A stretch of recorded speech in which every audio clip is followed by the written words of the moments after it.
வணக்கம் தமிழ் இளம் ஐவானொலி நேயர்களே, மற்றொரு மக்கள் கருத்துக்களம் நிகழ்ச்சியில் உங்களை சந்திப்பதில் மகிழ்ச்சி அடைகின்றோம். இன்று நாங்கள் எடுத்திருக்கின்ற தலைப்பு கருப்பு ஜூலை வாரத்தில் பல்வேறு விதமான நிகழ்வுகளும் மற்றும் செய்திகளும் நாங்கள் கொண்டிருக்கின்றோம். அந்த விதத்தில் இன்று நாங்கள் சில காணொளிகளையும் கருத்து பயில்வுகளையும் செய்ய இருக்கின்றோம். முதலாவதாக கருப்பு ஜூலை சம்பந்தமான ஒரு நேரடி சாட்சியமான காணொளியை உங்களுக்கு முன் சமர்ப்பிக்கின்றேன்.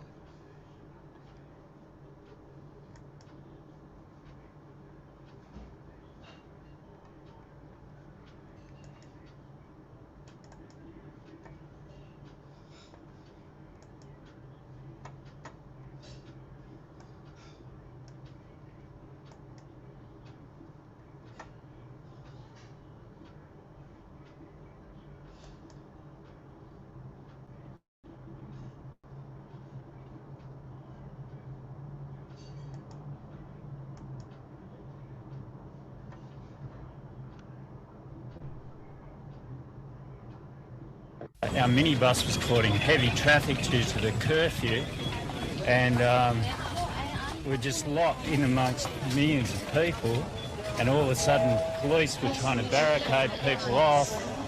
Police got pushed down and millions of people were just fighting, and there was just rioting in the streets and that. The skyline was just lit up at night.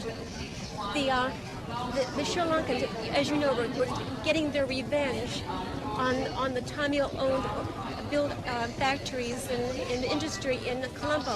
And of all things to be destroyed, it was the wrong thing. You know, they were, in my fact, just cutting off their own noses, because Sri Lankan meats industry, but the cotton mills were ablaze.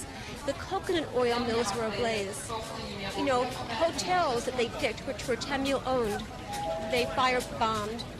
Well, we were in Trincomalee when it started, and there must have been a lot of raging fires in the town. There was a lot of gunfire. The next morning we went into the town. Fires were still burning pretty fiercely. And the thing was entirely sectarian. I mean, if you were a Tamil, you were in trouble. If you weren't a Tamil, it was rather like being in Ulster. There was no war going on unless you were one side or the other. We then had to take a different route back to Colombo. And again, it's wherever the Tamils appeared to be in the minority was where there was some pretty fierce carryings on. Would you go back there? Oh, very much. Absolutely beautiful island. It's just so sad to see it being destroyed in this way.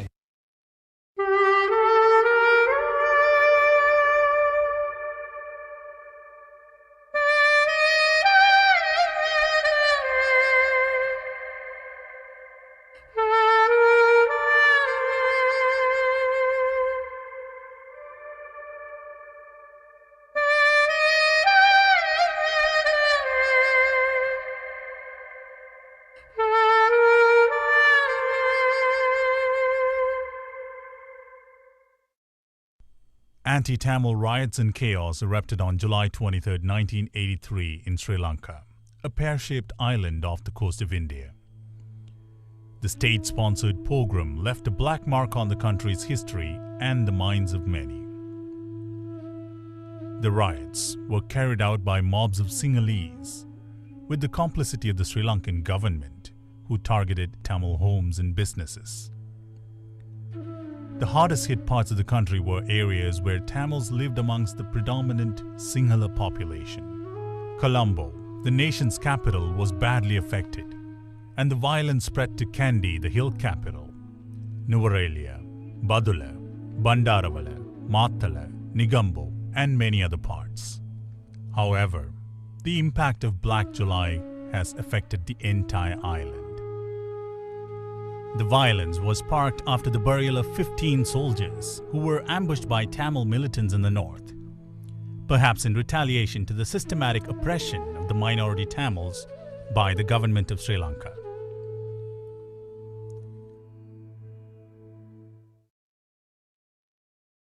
I believe it was a Sunday that the bodies of the 13 soldiers were supposed to come to Colombo. And prior to that, we didn't hear much about it, but we were aware that the 13 soldiers had been killed, and the bodies were coming to Colombo. Black July கலவரம் நடக்கிறதுக்கு முதல் நாள் நான் எனது தலைமயிர் வெட்டுவதற்காக ஒரு சலூனில் போயிருந்தேன். அப்பொழுது எனக்கு முன்னுக்கு இருந்தவர் நியூஸ் பேப்பரை வாசித்து கொண்டிருந்தார். ஓரளவுக்கு சிங்களம் வாசிக்க தெரிந்ததால் நான் விளங்கி கொண்டேன். திருநெல்வேலியில் பொம் பிளாஸ்ட் பண்ணி கொஞ்சம் 12 ஆர்மிஸ் செத்ததென்று அறிஞ்சு கொண்டேன். அதுக்கப்புறம் நான் வீட்டுக்கு போய் நியூஸ்களை பார்த்து கொண்டிருந்தோம். நியூஸில் இதுகளை பற்றி எல்லாம் காட்டி கொண்டிருந்தார்கள்.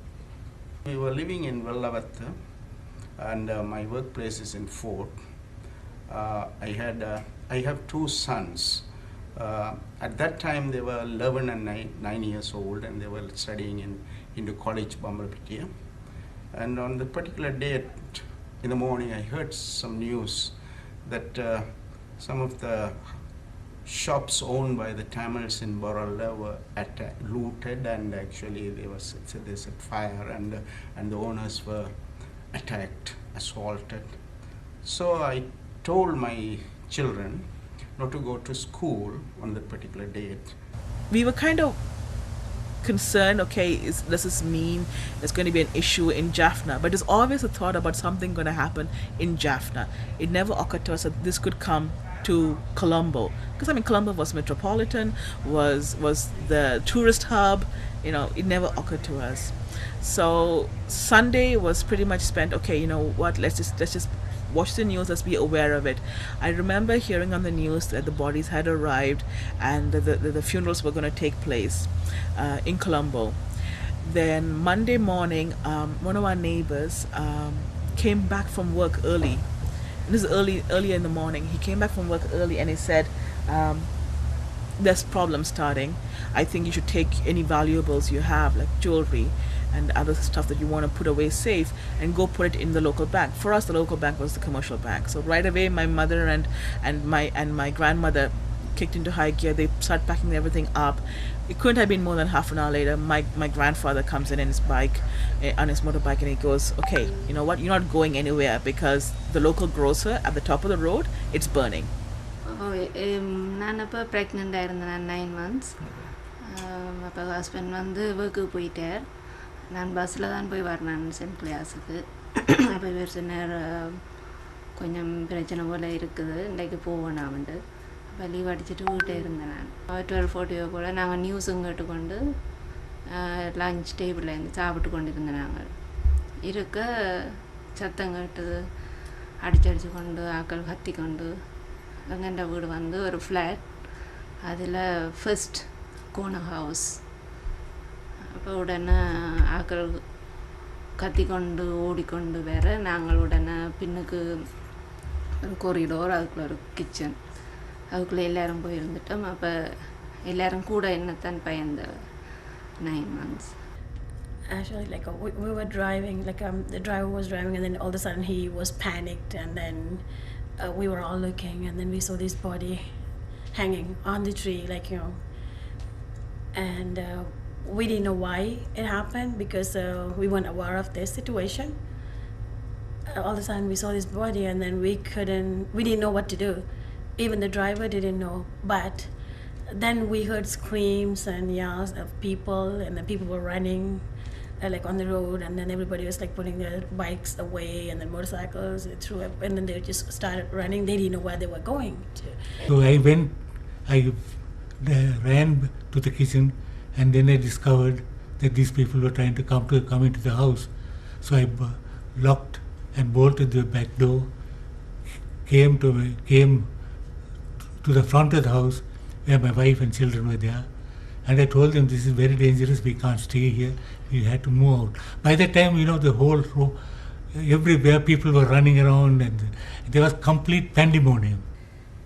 83 கலவரத்தில் பொருளில் தான் ஸ்டார்ட் பண்ணி அப்படியே வந்து கொண்டு இருக்கையில் எங்களுக்கு தெரியும். எங்களுக்கு ஒரு பின்னேறம் ஒரு 2 மணி போல் தான் கொஞ்சம் கும்பல் வந்து அடித்தாங்க, படபடன்னு அடிக்கக்குள்ள இப்போ நான் சொன்னேன், நான் இந்த சிங்களம் வந்துட்டானம்மா, அப்போ ஓடுங்க எல்லாம் போவோம்ண்டு. அவங்க கரிதமிழையா பழையாம் இது தான் துவப்பான்னு சொன்னாங்க. நாங்கள் ஓடி ஒளிஞ்சு நான் இந்த வீட்டு சீலிங்குக்குள்ளே ஒளிஞ்சிட்டேன். மேலே ஒரு சீலிங்குக்கு அதுக்குள்ளே ஒளிஞ்சிட்டேன். அம்மா அப்பா தங்கச்சி எல்லாம் பிரிஞ்சிட்டாங்க. பிறகு ஒரு மாதிரி பின்னால் ஒரு ப்ளே கிரவுண்ட் ஒன்று இருந்தார். அதில் இருக்கக்குள்ள எல்லோரும் திக்கா போயிட்டோம், மாமா எல்லோரும் போயிட்டோம். பிறகு ஒரு வந்து அடித்தாங்க, தடியாலையும் கல்லாலையும் அடித்து வீடு உடைச்சினோம். வீட்டு கிளாஸ் எல்லாம் சட்ட 2 விழுந்தது. பின்ன என்ன நடந்தேன்டா, பிறகு அம்மா எல்லோரும் பயத்தில் ஓடி வழியாக ஒளிஞ்சிட்டினோம். கடைசியாக ஒரு 4-5 சிங்களன் வந்து எங்களோட முன் ஹோலுக்குள்ளே வந்து பெட்ரோல் பொம்மை போட்டு எரிக்க வீடு பற்ற துவங்கிட்டுது. நிலமெல்லாம் ஒரே கிளாஸுகளும் உடுப்புகளும் எல்லாம் அப்படி சின்ன பின்னமாகிட்டுது. அப்போ நான் என்ன செய்தேன், பின்னால் அப்பா அம்மா காணிலன்னு சொல்லி சீலிங்லேருந்து இறங்கிக்குள்ளே தான் எங்களுக்கு தெரிஞ்சது என்ன வீடு எரியுதுன்ட்டு. The next thing I knew, my mother was shepherding us, shepherding me, my grandmother, and then before you knew it, there was like tens of our neighbors in our house. Everybody was being shepherded by my mother through a gate in the back of our house, backyard, to our neighbors. And I remember running through it, and one of the neighbors in the back of our avenue is Sinhalese, and that was my mother's intention, that we would go there for safety. And they saw us coming. You could see them peek through their windows. They saw us coming, and they shut the door. And so my mother quickly changed the route, and she took us across the lane into a house where the front door was open. I didn't know this, but there was a widow who lived in this house, and she was a Sinhalese widow. It just, again, a twist of fate. The front door was open. She never knocked, she never asked permission. She took us in. There was about 16 of us in that house in the front, and this lady came out, and she said, no, there's too many of you. I can't keep too many of you.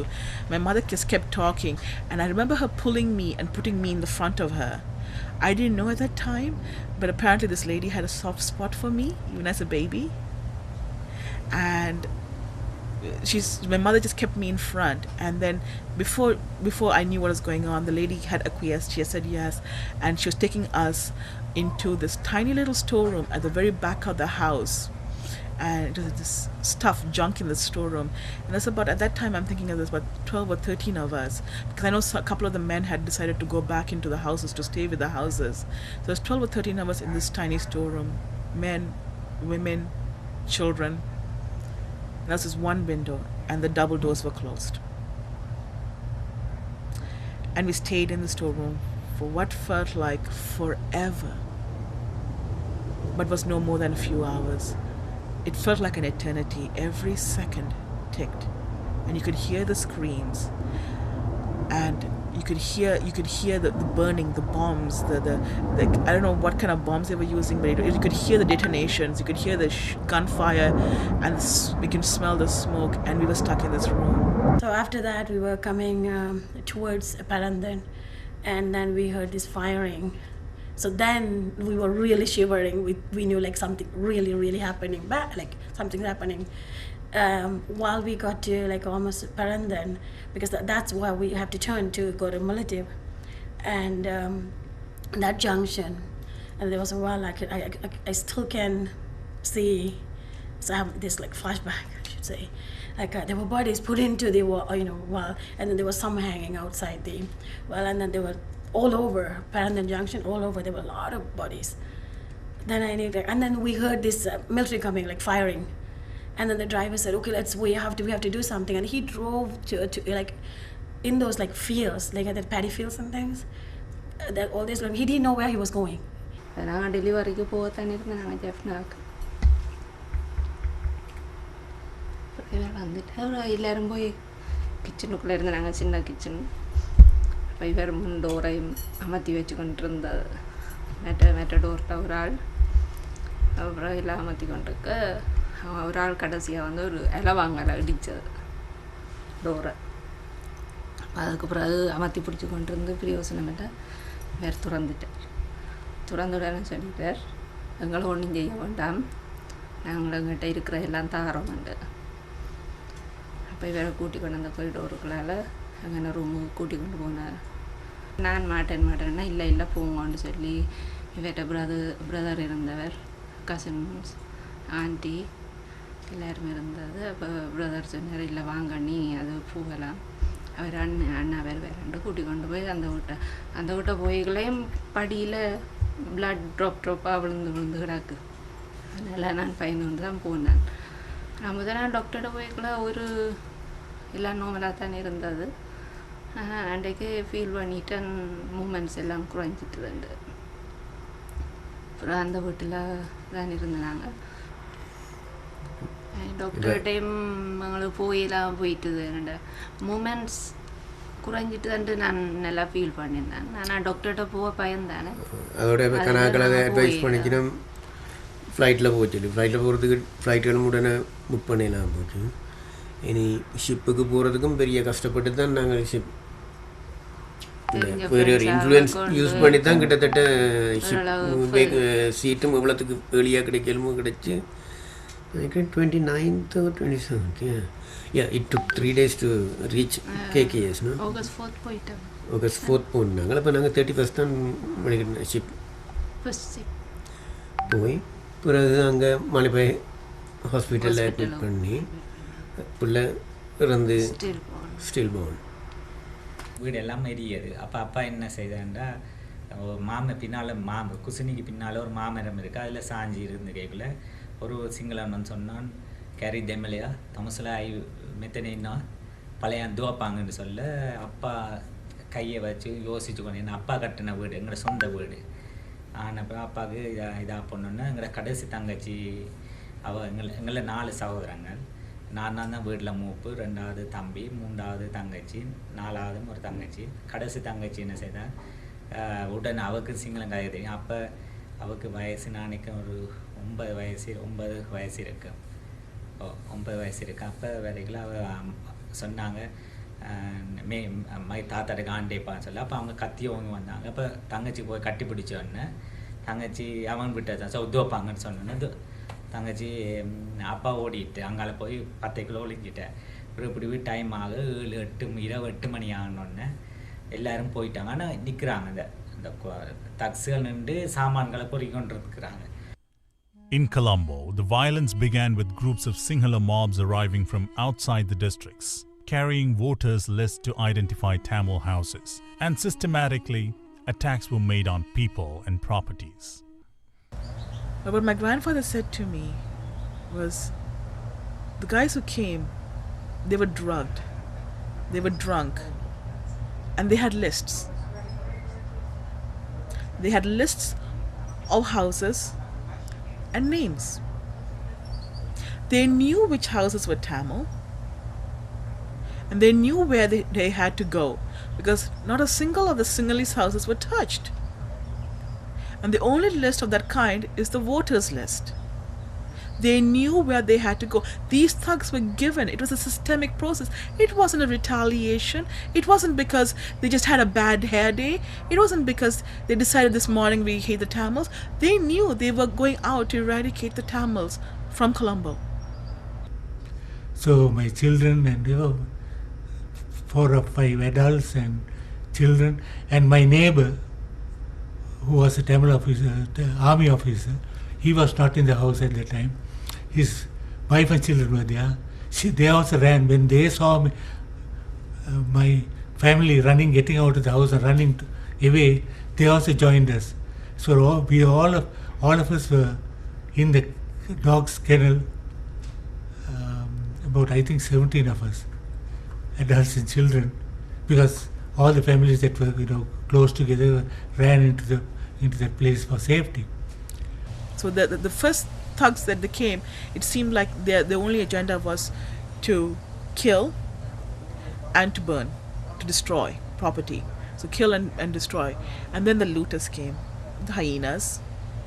So a lot of people went to the window facing the street and watching. So I also just went out and saw there were a lot of people. Actually, they were having clubs and knives and everything, and they stopped cars and they were talking.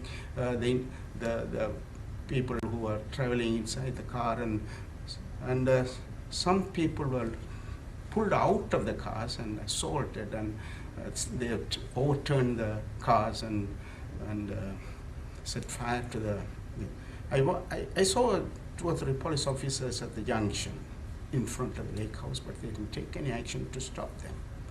So I was so scared because I know what is happening. So I went back to my seat and seated. I didn't want to watch anymore because I was so scared.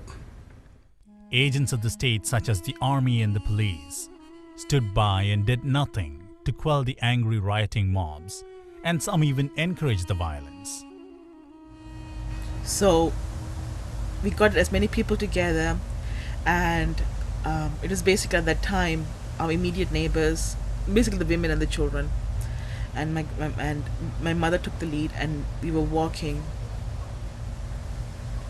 and that's when I remembered my dog. And I just had a birthday, right? So my grandfather had brought home this puppy for me because I was going to be there for a long period of time, and this would be my dog that would stay back. Whenever I went back with my parents to Middle East, I would come back and I would have this pet. And I turned around and I ran back into our house at the front gate to get my dog. My mother screamed, "No, don't!" And I didn't freeze. I didn't stop because of my mother's scream. I heard her scream. I stopped because that's when I saw the monks coming around the corner. Buddhist bhikkhu monks, head shaven, in their saffron robes, with machetes.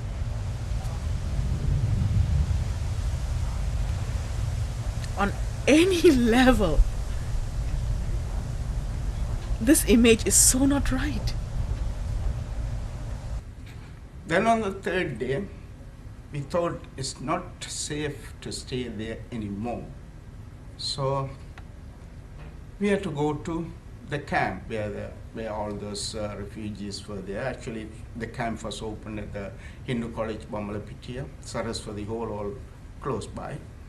Lorries, trucks were being brought in that would take us to a refugee camp. We didn't know who was driving. We didn't know who had organized these trucks. We didn't know which refugee camp, what refugee camp. In Colombo, there were refugee camps. We didn't know where they were going. But we just knew we couldn't stay here. So now the sun had set. It is night time. And we were being loaded into these refugee camps, into these trucks, lorries. They made me stand towards the front of the lorry because it was jam-packed. People were so crushed in there. We were like cattle. We were like swine being taken away. So the truck was going and turning into the Gore Road, and that's where most of the shops are. There was broken shops, places on fire, and that's when I saw it. This was one of the hardest memories for me to hold, and I can't let go. It's a human form burning. I couldn't tell if it was a male or a female, but all I knew was it was a human form. You could see the head, the body, and the legs.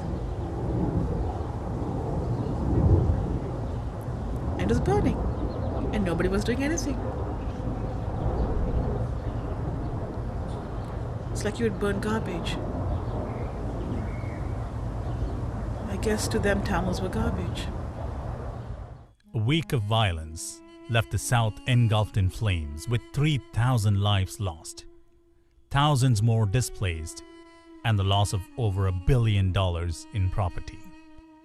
The Sri Lankan government was forced to impose a nationwide curfew to control the violence and to start relief work. முகாமில் நாங்கள் எல்லாமே 28,000 பேர்கள் அங்கே இருந்தோம். சரியா, நாங்கள் வீட்டில் இருந்து அந்த முகாமுக்கு வரும் வழியில் எரிந்த கடைகள், எரிந்த வாகனங்கள் எல்லாம் தமிழருக்கு சொந்தமானவை. அதுகளை எல்லாம் கடந்து கொண்டு தான் நாங்கள் உள்ளுக்குள்ளே வந்தோம். அவ்வளவுதான் நாங்கள் கண்ட காட்சிகள். அங்கே 28,000 பேர் அந்த கேம்பில் இருந்த நாங்கள் இருக்கைக்குள்ள நான் 28,000 ஸ்டோரிகளை தனிப்பட்ட ஒவ்வொருத்த ஒரு கட்டு கதைகள் எல்லாம் நேர நடந்த கதைகளை நாங்கள்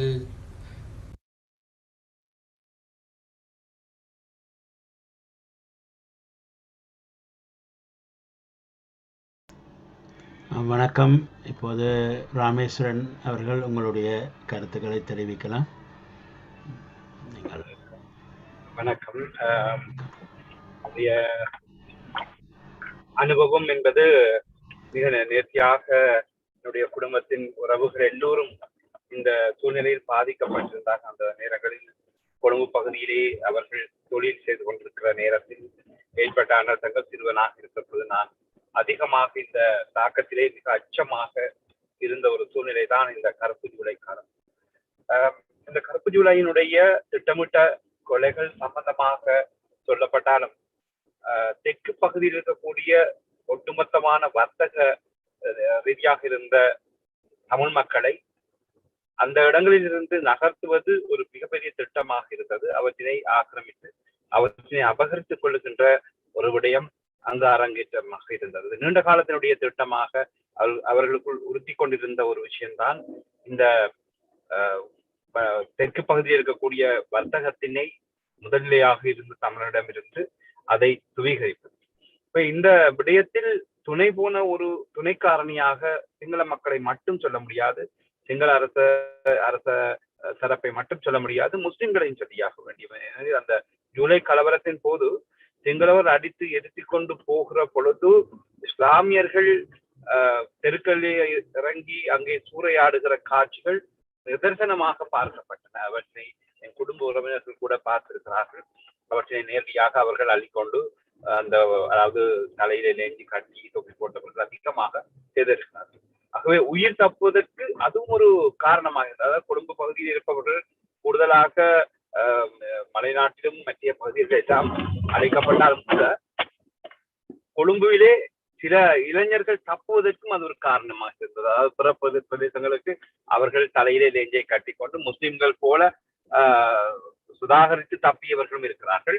அப்படிப்பட்டவர்கள் பல நாட்கள் அவர்கள் முடங்கி போய் வீடுகளுக்கு அடைச்சி இருந்தவர்களுக்கு உணவு இல்லாத சூழ்நிலையிலே அவர்கள் அவ்வகையிலே முஸ்லிம்கள் போல களத்தில் இறங்கிய ஒரு சூழ்நிலை சம்பவங்களை நேரடியாக நான் கேட்டு அவருடைய அந்த அந்த அச்சமான சூழ்நிலையை கண்டறிந்தார். அதை விட இந்த யாழ் தேவியினுடைய மதவாட்சி பகுதியிலே அழிக்கப்பட்டது. அதாவது அனுராதபுரம் மதவாட்சி என்பது ஒரு மிக ஆபத்தான ஒரு பகுதியாகவே இன்றளவிலும் கூட அதில் அந்த புகையிலே பயணம் செய்பவர்கள் அச்சப்படுகிற ஒரு சூழ்நிலை இருக்கிறது. அந்த இடங்கள் போகிற பொழுது ஒரு அபாயமான ஒரு மயானத்துக்குள்ளே இருக்கக்கூடிய இரவு நேரத்துல பயணிக்கிறதுக்கு ஒப்பான ஒரு பயத்தினை மக்கள் இன்னும் கூட அதுல அந்த காலங்களில் அந்த வகையான அனர்த்தங்களை கடந்து சென்றவர்கள், கேள்விப்பட்டவர்கள் அல்லது அவற்றில இருந்து அந்த அனர்த்தங்களுக்குள்ள உள்ளானவர்கள் இன்னும் அந்த அச்சத்தினை போக்க முடியாமல் கடந்த இத்தனை 30-40 வருடங்களுக்கு பிறகு கூட அவற்றிலிருந்து மீள முடியாதவர்களாகத்தான் அந்த மனோநிலை இருக்கிறது. அப்ப அந்த அடிப்படையில மதவாட்சியில அவர்கள் அதிகமாக சுவேசமானவர்கள். தமிழர்கள் என்றால் அவர்களை அழிக்க வேண்டும் என்கிற அளவில அந்த மனோநிலையை எப்படி வளர்க்கப்பட்டது என்றால் அங்கே இருக்கக்கூடிய அரசியல்வாதிகள், அரசியல் தலைமைகள், பௌத்த போதகர்கள் மூலமாக இவை அங்கு விதைக்கப்பட்டிருக்கிறது. இதில் சிங்களவர்களுடைய சில பகுதிகளில் பார்த்தால் அவர்கள் ஓரளவு மத்திய மலைநாட்டு தமிழர்களையோ அல்லது கொழும்பில் இருக்கக்கூடிய தமிழர்களையோ இதர வர்த்தகர்களோடு சேர்ந்து வாழக்கூடிய மனோநிலை இருந்தார்கள். ஆனால் மதவாட்சி அனுராதபுரம் பகுதியில் இருப்பவர்கள் கூட அங்கே தமிழர்கள் அதிகமாக இருந்ததற்குரிய சுவடுகள் இன்னும் இருக்கிறது. அங்கே இன்னும் சில தமிழர்கள் இப்பொழுது கூட வாழ்ந்திருக்கிறார்கள்.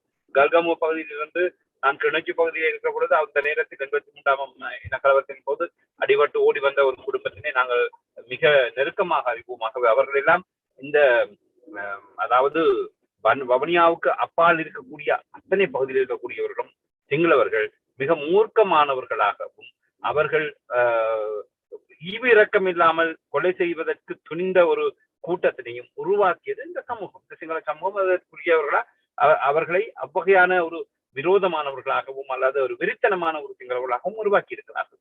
இது அரசியல்வாதிகளும் பௌத்த பிக்குகளும் இணைவாக இவற்றுக்குரிய அந்த விடயங்களை அரங்கேற்றி இருக்க வேண்டும். ஏனெனில் இவ்வகையாக ஒரு பகுதியில் இருக்கக்கூடிய சிங்களவர்கள் ஓரளவுக்கும் ஓரளவுக்கு ஒரு மனிதநேயத்தோடு இருக்கக்கூடியவர்களாக இருந்தால், இங்கிருக்கிறவர்கள் மிக காட்டுமிராண்டியாக வருவதற்குரிய காரணம் என்னவாக இருக்க முடியும் என்பது இன்றளவிலும் தேடி பார்க்க அதற்குரிய அந்த மூல காரணிகள் இன்னும் களையப்படாமல் அப்படியே இருக்கிறது. ஆகவே இப்பொழுது கோத்தபாய ராஜபக்ச அவர்களுடைய இந்த ஜனாதிபதியாக அவர் பதவியேற்கிற காலத்திலும் கூட அவர்கள் தங்களுடைய அந்த கொண்டாட்டங்களை அனுராதபுர பகுதிக்கு கொண்டு போவது என்பது அங்குதான் இந்த தனி சிங்கள நாடாக சிங்கள மக்கள் தான் அந்த நாட்டிலே வாழ வேண்டும் என்கின்ற அந்த எண்ணங்களை அதிகமாக விதைத்த ஒரு பகுதியாக இருக்கிறது. இதற்கு அப்பால் காலி மாத்திர அம்பான் தோட்ட பகுதியில் இருக்கக்கூடியவர்களும் இவ்வகையான தமிழர்களையோ அல்லது இதர முஸ்லிம் இனங்களோடோ சேராத வகையில தனித்துவமாக தங்கள் ஒரு சிங்கள இனம் தான் அங்கு வாழ வேண்டும் என்கின்ற அந்த அடிப்படைவாதத்தை அதிகமாக கொண்டுள்ளாக இருக்கிறார்கள். இவர்கள் செய்த இந்த கொலைகள் என்பது அல்லது அழிப்பு என்பது வெறுமனே 13 இராணுவ சிப்பந்திகளையோ அல்லது 15 பேர் இறந்தார்கள். அதை அடித்தளமாக ஏற்படுத்தப்பட்டது அல்ல. ஏனெனில் ஜேவிபி காலங்களிலே சிங்கள மக்களையே கொலை செய்து அரசாங்கம் சிங்கள மக்களையே கொலை செய்தது அவ்வகையில கிளர்ச்சி வராத வகையில் இருந்தது. அது 58ஆம் ஆண்டில ஒரு கலவரம் வந்து தமிழ் மக்கள் திரட்டி அடிக்கப்பட்டார்கள். தொடர்ச்சியாக காலங்கள்ல இன்னும் ஒரு முக்கிய காரணம் இருக்கிறது. மலையக மக்கள் மீதும் நீண்ட காலமாக சிங்கள மக்களுக்கு இருக்கக்கூடிய ஒரு பகை உணர்ச்சி மலையக தமிழ் மக்கள் மீது, அதாவது அப்பாவிகளாக இருந்த அந்த தமிழ் மலையக மக்களை இந்தியாவில் இருந்து பிரித்தானியர்கள் இவர்களுடைய இந்த தொழில் புரட்சி காரணமாக அவர்களை ஈடு செய்வதற்காக கொண்டு வருகிற பொழுது அந்த நேரத்தில் அந்த பிரித்தானியர்களுக்கு உதவி செய்த யாழ்ப்பாணம் அவர்களுடையவர்கள் உயர் தொழிலிலும் தமிழ்நாட்டிலிருந்து கொண்டு வரப்பட்டவர்கள் மலைநாட்டிலே கூலி தொழிலாளராக பால் மர காடுகளிலும் தேயிலை தொழிற்சாலையும் செய்தது காலங்களிலே தொழில் வாய்ப்புகளை இழந்தவர்களாக சிங்களவர்கள் இருந்தார். அவ்வகையில தொழில் வாய்ப்புகளை இழந்த சிங்களவர்கள் நீண்ட காலமாக இன்றளவில் தரும் இந்த தேயிலை தோட்டங்களிலே வேலை செய்வதற்கு அது ஒரு குறைந்த நிலை ஒரு தொழிலாகவும் அல்லது அது ஒரு ஒவ்வாத தொழிலாகவும் பார்க்கிற அளவுக்கு ஒரு வெறுப்பினை உருவாக்கினார். அவர்கள் நீண்ட காலத்துல இந்த சிங்கள மக்களுக்கு அவர்களோடே ஒன்றாக வாழ்ந்து அவர்களோடே ஒன்றாக அந்த மொழிகளை கூட பேசி இதர் தமிழ் கூட பேசாமல் சிங்களமே பேசுகிறவர்களும் கூட மலைநாடுகளில் இருக்கிறார்கள். அப்படி இருந்தாலும் இனங்கண்டு அழித்தது என்பது நீண்ட காலமாக குறையோடி போயிருந்த ஒரு ஒரு வஞ்சகத்தை அல்லது ஒரு இனத்தை அழிக்க வேண்டும் என்கின்ற எண்ணத்தினை அந்த தலைமைகள் அரசு தலைமைகளும் அந்த பௌத்த தலைமைகளும் விதைத்திருக்கிறார். இலங்கையில ஆக்கிரமிக்கப்பட்டதாக மத்திய மலைநாட்டை பொறுத்தவரையில அதிகமான நிலப்பரப்புகள் எல்லாம் தமிழர்களுக்குரியதாக இருந்தது. அவற்றினை சுவீகரிக்க வேண்டும் என்கின்ற சிங்களவர்கள் கூட அதிகமாக மத்திய மலைநாட்டில் இருக்கிறவர்கள் வெள்ளைக்காரர்களோடு இணைவாக வாழ்ந்த தமிழ் மக்களுடைய நிலவளங்கள் எல்லாம் அதிகமாக இருந்ததனால் அவற்றிலே சிங்கள மக்கள் கூலி தொழிலாளர்களாகத்தான் அதிகமாக வேலை செய்வார். அப்படிப்பட்டவர்களும் கூட நீண்ட காலமாக இருந்து அவர்களுக்கு இருந்த அந்த அடிமைத்தனமாக இருக்கக்கூடியதாக இருந்த ஒரு சூழ்நிலையில் அவர்கள் எப்படியாவது அழித்து விட வேண்டும் இந்த மக்களை துரத்தி அடிக்க வேண்டும் என்கிற எண்ணம் இருந்தது. இதற்கு ஒரு சிறந்த உதாரணத்தை நான் சொல்லி ஆக வேண்டும். 7 வயது இருக்கிற பொழுது என்னுடைய தந்தையாரும் ஒரு ஆடை உற்பத்தி செய்கின்ற ஒரு தொழிற்சாலையை துள்ளீரி என்கின்ற பகுதிக்கு அண்மித்த பகுதியிலே பொல்காவலை என்ற பகுதியிலே வைத்திருந்தார். அப்பொழுது 1977ஆம் ஆண்டு இந்த துள்ளூரியில் இருக்கக்கூடிய இந்த பாரிய நிறுவனத்தில் இருக்கக்கூடிய தொழிலாளர்களை ஐக்கிய தேசிய கட்சி வெற்றி பெற்ற நேரத்திலே ஸ்ரீலங்கா சுதந்திர கட்சியினுடைய காடையர் கும்பலாக களமிறக்கி அவர்கள் அடித்து திரட்டி, அதுவும் அதே போல ஜூலை கலவரத்துக்கு ஒப்பாக செய்யப்பட்ட மிகப்பெரிய ஒரு கொலை. இந்த கொலை களமும் கூட அடித்து அவர்களுடைய மத்திய மலைநாடோ இதர பகுதிகளில் கொலை செய்கிற அளவுக்கு இல்லாமல் சூறையாடுதல் அல்லது எரித்து இவர்களை இந்த பகுதியிலிருந்து திரட்டி அடிக்க வேண்டும் என்கின்றது. ஆனால் மதவாச்சி அனுராதபுரம் போன்ற பகுதிகளில் இருப்பவர்களும் அவற்றுக்காக பிரத்யோகமாக கொழும்பு பகுதியில் கொண்டு வரப்பட்டவர்கள் கொலை செய்வதற்காகவே ஒரு கூட்டத்தை உருவாக்கி வைத்திருந்தார்கள். அவ்வகையான காடையர் கூட்டத்தை உருவாக்கியிருந்தார்கள். இன்னைக்கு இலங்கையில இந்த பாதாள கோத்தி என்று சொல்லி, அதாவது பாதாள மறைமுகமாக குற்றச் செயல்களை நடத்துவதற்குரியவர்கள் இருக்கிறார்கள் என்றால் அவர்களை உற்பத்தி செய்தவர்களாகவும் அரசு தரப்பு இந்த பௌத்தம் தான் இருக்கிறது என்று இன்னும் கூட அவர்களை கட்டுப்படுத்த முடியாமல் இந்த பாதாள கோஷ்டி என்று தெரியவர்கள் இருக்கிற இலங்கையினுடைய பல்வேறு விஷயங்களுக்கு அரசியல் தலைமைகள் அவர்களுக்கு இறையிட்டு அவர்களை மிக பாதுகாப்பாக குற்றங்களிலே அவர்களுக்கு இந்த தண்டனை அற்ற வகையிலே அவளை பாதுகாக்கும். பிறகு அவர்கள் வளர்ந்து பெரிய அளவிலே பேசப்படுகிற பொழுது அவர்களை சுட்டு கொலை செய்கிற ஒரு முறைமையை இலங்கை அரசு இன்று வரவிலும் கூட வைத்திருக்கிறது. ஆகவே மக்கள் சந்தோஷப்படுகிறார்கள். அரசு தான் அவர்களை உற்பத்தி செய்தது. அரசு தான் அவர்களை எல்லாம் இந்த கொலைக்களங்களுக்கு உற்பத்தி செய்து பயன்படுத்துவது அரசியல் பல படுகொலைகளுக்கும் இவற்றினுடைய செயற்பாடுகளை குறைக்க அல்லது இல்லாமல் செய்வதற்கு இந்த விடுதலை புலிகளுடைய போராட்டங்களும் அல்லது இதர எங்களுடைய நாட்டிலே ஏற்பட்டிருந்த பல்வேறு போராட்ட குழுக்களினுடைய வருகையும் கூட பிறகு அந்த பாதாள குழுக்களுடைய செயற்பாடுகளை முடக்கிவிட்டன. ஆகவே அதன் மூலமாக இந்த செல்வந்தர்களும் அல்லது வங்கி கொள்ளைகள் போன்றவை தனவான்களாக இருந்தவர்களுடைய உயிராட்சி போன்றவை எல்லாம் இந்த பாதாள கொத்தியிலிருந்து குறைவதற்கு காரணம் கூட பிறகு இந்த தேசிய போராட்டங்கள் உருவாகி அது ஒரு வேறொரு திசையிலே பாதுகாப்பு இதர விஷயங்கள் காரணமாக போனதனால் இந்த இந்த நிலைகளில இந்த பாதாள குழுக்களாக இருந்தவர்கள் கட்டுப்படுத்தப்பட்டிருந்தார். ஆனால் மீண்டும் அவை தலை தூக்குவதற்கும் மீண்டும் அவ்வகையான கடத்தலுக்கு போன்றவற்றுக்கு காரணியங்களாக இருக்கக்கூடியவர்களை உற்பத்தி செய்கிறதற்கு அரசு இருக்கிறது. என காரணம் அவர்கள் இப்பொழுது அரசு சார்ந்த விஷயங்கள் ஊடகங்கள் இதர பல்வேறு நாடுடைய தூதரகங்கள் போன்றவை கண்காணித்துக் கொண்டிருப்பதன் காரணமாக இவ்வகையானவர்கள் அவர்களுக்கு தொடர்ச்சியாக தேவைப்படுகிறார்கள். அவர்களை வைத்துக் கொண்டுதான் இலங்கையினுடைய இத்தனை காலத்தினுடைய கொலைக்களங்களுக்கு அதிகமான கொலையாளிகள் உருவாக்கப்பட்டு பயன்படுத்தப்பட்டார். இந்த 1983 ஆண்டு ரயிலில் வந்த, அதாவது இறுதியாக பல பகுதிகளில் இருந்தவர்கள் தப்பித்து யாழ்தேவிலே ஏறி எப்படியாவது வடக்கு கிழக்கு பகுதிகளுக்கு போவோம் என்கின்ற வகையிலே தப்பி வந்தவர்கள் மதவாக்கியிலே இறக்கப்பட்டு, அதாவது ஒரு குறிப்பிட்ட இடத்துல காட்டு பகுதியில நிறுத்தப்படுகிறது. ரயில் நிறுத்தப்படுகிறது திட்டமிட்டு நிறுத்தப்பட்டிருக்க வேண்டும்.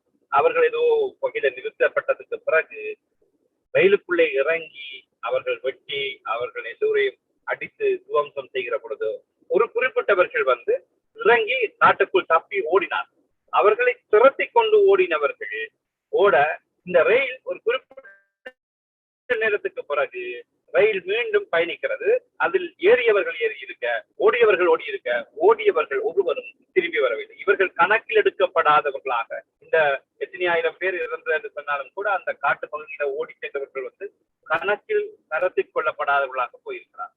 இந்த கொழும்பு பகுதியில வந்து திட்டமிட்ட வகையில புலி வந்ததாக பரப்பப்பட்டது. அதாவது மாதம்பிட்டிய மயானத்தில வந்து பம்பலப்பிட்டான பொருள கணத்தை என்று சொல்வார்கள். அவர்கள் அந்த மயானத்திலே தகனம் செய்வதற்காக இந்த இராணுவ சிப்பந்திகளை கொண்டு வருகிற பொழுது அவருடைய உறவினர்களாகவும் அவருடைய நலன் விரும்பிகளாகவும் உருவாக்கியவர்கள் தான் முதலில் ஆரம்பத்தில் இந்த தாக்குதல்களை ஏற்படுத்தினார்.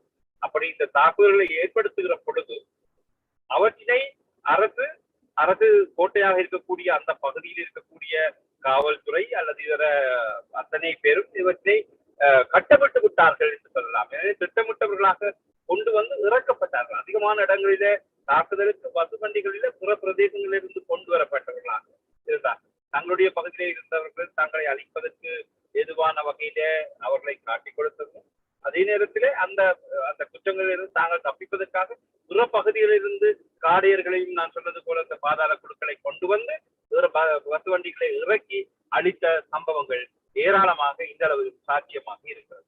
இந்த சாட்சியத்தின் அடிப்படையில இந்த மாதப்பட்டிய பகுதியிலே பொருள பகுதியிலே ஏற்படுத்தப்பட்ட இந்த இது வந்து இலங்கையினுடைய பல பகுதிகளுக்கு மிக வேகமாக போகிறது என்றால் இந்த வேகமாக இவற்றை நடைமுறைப்படுத்த வேண்டிய, எனவே இன்று போல தொலைத்தொடர்புகளோ இதர விஷயங்களோ பெரிய அளவிலே அந்த காலங்களில் வந்து தொடர்புகள் ஆற்றியிருந்தது.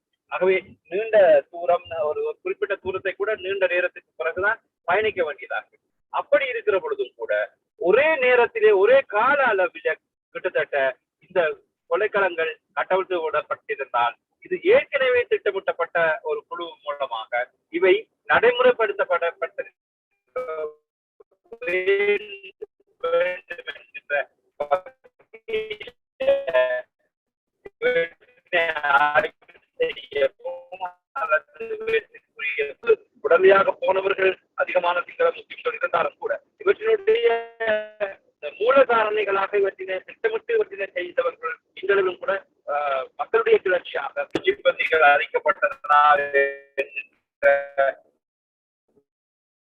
ஒரு வகையான மாய தோற்றத்தின் மூலமாக இது மூடி மறைக்கப்பட்ட ஒரே நேரத்துல தொடர்புகள், செய்தி தொடர்புகள் அற்ற காலத்துல எப்படி இது நடைமுறை சாத்தியமாக முடியது என்கின்ற சில அடிப்படைகள் நாம் தேடி அவற்றின் கூடாக இந்த குற்றத்துக்கு சம்பந்தப்பட்டவர்கள் கண்டறியப்பட வேண்டும். இது இன்றாலும் கூட இந்த குற்றங்களுக்குரிய விடயங்கள் பிபிசி போன்றவையிலும் இதர சேவைகளிலும் கூட கண்டறியப்பட்டு பிரசுரிக்கப்பட்டு இவற்றுக்குரிய ஆவணங்கள் சேகரிக்கப்பட்டு சர்வதேச நாடுகள் தப்பியோடைய தமிழர்கள் ஆவணப்படுத்தப்பட்டு எல்லாம் செய்தாலும் இதற்குரிய பொறுப்பு கூறலும் இதற்காக தண்டிக்கப்பட்டவர்களும் எவரும் இல்லை.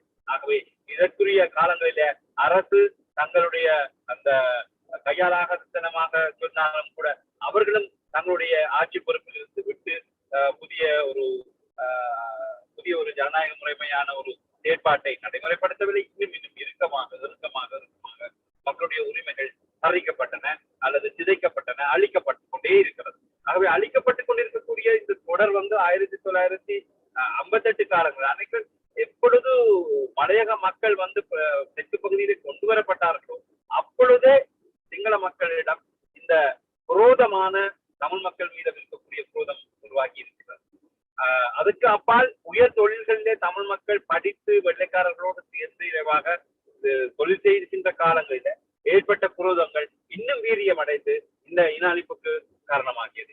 இவற்றையெல்லாம் சுட்டி காட்டுகின்றவர்களாகவும் இவற்றுக்கு தூவமிடுபவர்களாகவும் பௌத்த பீடங்களும் அதே நேரத்தில் சிங்கள தலைமைகளாக இருக்கக்கூடிய 2 பிரதான கட்சிகள் இருந்தது. ஒரு முக்கியமான விடயம் சொல்லியாக வேண்டும். இலங்கையில் இருக்கக்கூடிய இந்த கம்யூனிஸ்ட் கட்சியாக இருக்கக்கூடிய ரோகண விஜயவீராவனுடைய கட்சி, இந்த ரோகண விஜயவீராவுடைய கட்சியானது இந்திய விரிவாக்கத்தின் ஒரு அங்கமாக மலையக மக்களுடைய வருகையை சொன்னார். மலையக மக்களை பிரித்தானியர்கள் கொண்டார்கள், அவர்கள் ஆசை காட்டி கொண்டார்கள். ஆனால் அவர்களை 1972 ஆண்டு நினைக்கிறேன் அந்த சிங்கள கிளர்ச்சி வருகிற காலத்தில் ஜேவிபியினர் சிங்கள மக்கள் மத்தியிலே பிரச்சாரிக்கிற பொழுது அவர்கள் இந்தியாவினுடைய விரிவாக்கத்தினுடைய ஒரு அங்கமாக அந்த தமிழ் மக்களை, அதாவது இவர்கள் அழிக்கப்படவும் அல்லது இவர்கள் திரட்டி அடிக்கப்படவும் வேண்டியவர்கள் என்கின்றதை அவர்கள் நடைமுறையில் வைத்திருந்தார். இந்த விடயத்தை தான் ஐக்கிய தேசிய கட்சியும் சரி, ஸ்ரீலங்கா சுதந்திர கட்சியும் சரி நடைமுறைப்படுத்தியது. ஆகவே ஜேவிபியிடம் இருந்த அதே கொள்கைகள் தான் ஐக்கிய தேசிய கட்சியிடமும் அதே போல இந்த சுதந்திர கட்சியான சினிமா பண்டாரநாயக்க கட்சியிலும் சமமாக இருக்கிறது என்று சொல்லலாம். காலத்துக்கு காலம் ரணசிங்க பிரேமதாசா தலைமன்னர் 1983 தலைமன்னரிலே இந்த மக்களை கொத்து கொத்தாக ஏற்றி அனுப்பிய சம்பவம், அதற்கு முதலே சினிமா சாஸ்திரி ஒப்பந்தம், இவை எல்லாம் ஒரே வகையான சிங்கள மக்களுடைய குணாதிசயங்களை வெளிப்படுத்துவது. மாறுபட்ட ஒரு குணாதிசயத்தை உடைய கட்சிகள் இல்லை. சிங்கள மக்கள் ஒரே வகையான குணாதிசயத்தை தான் எந்த கட்சியில் அல்லது எந்த மதம் சார்ந்து, கிறிஸ்தவ மதத்தில் இருப்பவர்கள் கூட அண்மை காலத்திலே நடைபெற்ற தாக்குதல் மூலமாக பார்க்கிற பொழுது அவர்கள் கிறிஸ்தவ சிங்களவர்கள் கூட இவ்வகையான இனவாத தன்மைகளை, ஆகவே சிங்களவர்கள் என்றால் அந்த மொழி பேசுகிறவர்களா இனக்குழுக்களாக இருப்பவர்களே ஓரளவு தன்னும் இந்த 1983 ஆண்டு 77 கொஞ்சம் வீரியம் குறைந்த பகுதிகளாக இனவாத தன்மைகள் குறைந்தது, கிறிஸ்தவர்கள் அதிகமாக வாழுகிற பகுதியாக இருந்தது.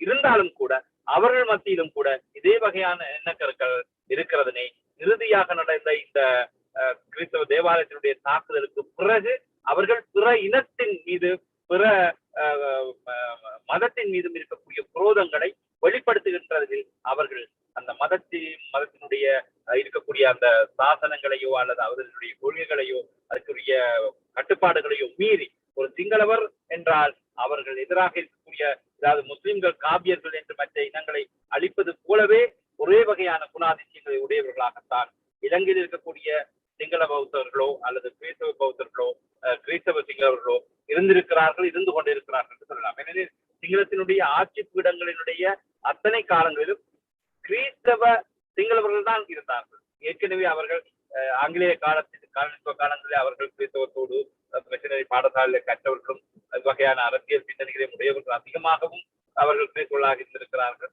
காலப்போக்கிலே அவர்கள் இலங்கையை இந்த தமிழ் மக்களிடம் அதிகமாக இந்து கோயில்கள் அளிக்கப்பட்டது, கிறிஸ்தவருடைய கோயில்கள் தேவாலயங்கள் அளிக்கப்பட்டது என்பது மிக குறைவாக இருக்கிறது. இந்து கோயில்களும் அதாவது சைவ தமிழர்களை தான் குறிவைத்து அளித்திருக்கிறார்கள் பௌத்தர்களே ஏற்கனவே வழிபட்ட கோயில்களாக இருந்தாலும் அவையும் கூட அழித்து சின்னால் பின்னமாக்கப்பட்டு அவற்றை ஆக்கிரமித்து அவர்கள் பௌத்த தேவாலயங்களை அவற்றை நிறுவிக் கொண்டிருக்கிற சூழ்நிலைகளை நான் 1977 கதிரேசன் கோயிலாக இருக்கக்கூடிய கொள்காவளி என்கின்ற அந்த மாநகர ஆட்சி மண்டபத்திற்கு நேர, அதாவது அவருடைய அலுவலகத்துக்கு நேரே அயலில் இருக்கக்கூடிய அந்த கோயில் இப்பொழுது ஒரு பௌத்த விகாரையாக இருக்கிறது. அதனுடைய அடிச்சுவடுகளை நான் சென்று அண்மை காலத்திலே பார்த்த பொழுது அங்க அந்த சுவடுகள் அப்படியே அந்த கோயிலுக்கு மேலே ஒரு வகையாக அவர்களுடைய பௌத்த கோயில் கட்டப்பட்டிருக்கிறது. ஆகவே அது இரண்டு வகையிலே, ஒன்று அவர்களுக்கு இந்து மதத்தினுடைய கடவுள்கள் மீது நம்பிக்கை இருந்தாலும் கூட தமிழர்கள் வாழக்கூடிய ஒரு சூழ்நிலையை அந்த பிரதேசத்திலிருந்து அளிப்பது என்பது. ஆகவே அவ்வகையில அவர்கள் வணக்கம் செய்கிற பௌத்த கோயிலில இந்துத்துவ சுவாமிகளை வைத்து வழிபடுகிறார்கள் என்ற வகையில சில மக்கள், தமிழ் மக்கள் மத்தியிலும் கூட ஒரு சமரச போக்கு இருக்கிறது. அந்த போக்கு அர்த்தமற்ற போக்கு. ஏனெனில் அவர்கள் கடவுள் அல்ல, கடவுள் பௌத்தம் அல்ல, இவற்றுக்கு அப்பாலே இந்த இனத்தை அழிக்கிறதுல எப்பயுமே நீண்ட காலமாக குறையோடி போயிருக்கக்கூடிய ஒரு இனமாகவே அவருடைய கொள்கை இருக்கிறது. அண்மையில தன்னும் சிலர் சொல்லியிருந்தார்கள், அதாவது பௌத்தர்களுடைய சில கண்டுபிடிப்பில் இருந்தால் அங்கு சிவலிங்க கோயில் இருந்ததிலே பௌத்தர்கள் வழிபாடாக இருந்தது என்று. அதுக்குரிய காரணம் சாத்தியக்கூறுகள் இருக்கு. இன்னும் கூட பௌத்தர்கள் அதிகமாக காளி தெய்யோ, கணதையோ, விஷ்ணு தெய்யோ, சிவதையோ என்று சொல்லி இந்துத்துவ வழிபாடுகளை செய்கிறார்கள். ஆனால் அதனால் அவர்கள் எங்களுடைய மொழியையும் அந்த மொழியோடு கூடிய மதத்தையும் விட்டு வைப்பார்கள் என்று நாங்கள் எப்பொழுதும் கனவிலும் நினைக்கக்கூடாது. இன்னும் ஒரு முறை கூட இனியும் கூட இவ்வகையான கலவரங்கள் வரக்கூடிய வாய்ப்புகள் இருக்கிறது. ஏனெனில் அவ்வகையான ஒரு குரோத எப்பொழுதெல்லாம் நாங்கள் பொருளியல் ரீதியாக வளர்கிறோமோ, அதாவது நாங்கள் சிங்கள மக்களை அடித்தோம், துன்புறுத்தினோம், கொன்றோம் என்கின்ற காரணியம் என்பது ஒரு பொய்யான பகட்டான ஒரு காரணியம். எப்பொழுதெல்லாம் தமிழ் மக்கள் பொருள் ரீதியாகவும் அறிவியல் ரீதியாகவும் வளர்ச்சி காணுவார்களோ அப்பொழுது சிங்கள மக்கள் கிளந்தெழுந்து அவற்றை அழிக்கவும் அவர்களுக்கு மேலாக ஆக்கிரமிக்கவும் மீண்டும் ஒரு முறை கூட இவ்வகையான கருப்பு ஜூடைகள் உருவாகும் என்பது இலங்கையில் இருக்கக்கூடிய அந்த வரலாறுகள் பாடம் கற்பிக்கிறது. அங்கிருக்கக்கூடிய வாழ்வியல் முறைகள் இன்றும் கற்பிக்கிறது. அங்கிருக்கக்கூடிய பௌத்த சங்கங்களும் சரி, அரசியல்வாதிகளும் சரி, அவ்வகையான மூலமாகத்தான் ஒரு குரோதமான எண்ணங்கள் மூலமாக கிட்டத்தட்ட கோத்தபாய ராஜபக்சனுடைய இந்த வடக்கு கிழக்கினுடைய ஆக்கிரமிப்பு வெற்றியினை அடிப்படையாக வைத்து சிங்கள மக்கள் முழுதாக சிங்கள மக்கள் அவர்களுக்கு வாக்களித்த விதத்தில் இருந்தே அவர்கள் முழுமையாகவும் இந்த ஆக்கிரமிப்பும் அல்லது இனத்தை அழிக்கின்றதிலும் அல்லது தமிழ் மக்கள் என்கின்ற இந்த பூர்வீக குடியாக இருக்கக்கூடிய இலங்கையிலே ஒட்டுமொத்தமாக ஒரு தமிழர் இருந்தாலும் அந்த எண்ணங்களும் அந்த குணங்களும் அவரிருந்து மாறாது என்கின்ற அடிப்படை இருக்கிறதுனால் எங்களுடைய நாட்டிலே எங்களுக்கு பாதுகாப்பான சட்டங்களும் அவற்றுக்குரிய சூழ்நிலைகளையும் சர்வதேச ரீதியாகவும் சரி அல்லது நாங்கள் ராஜதந்திர உறவுகளை பேணுகின்ற முறையிலும் சரி அவற்றை ஏற்படுத்துவது, நிரந்தரமாக ஏற்படுத்துவது மிக அவசியம். எல்லையே கருப்பு ஜூலை அல்ல, இது போல பல கருப்பு ஜூலைகளையும் எதிர்காலத்திலும் சந்திக்க வேண்டி வரும்.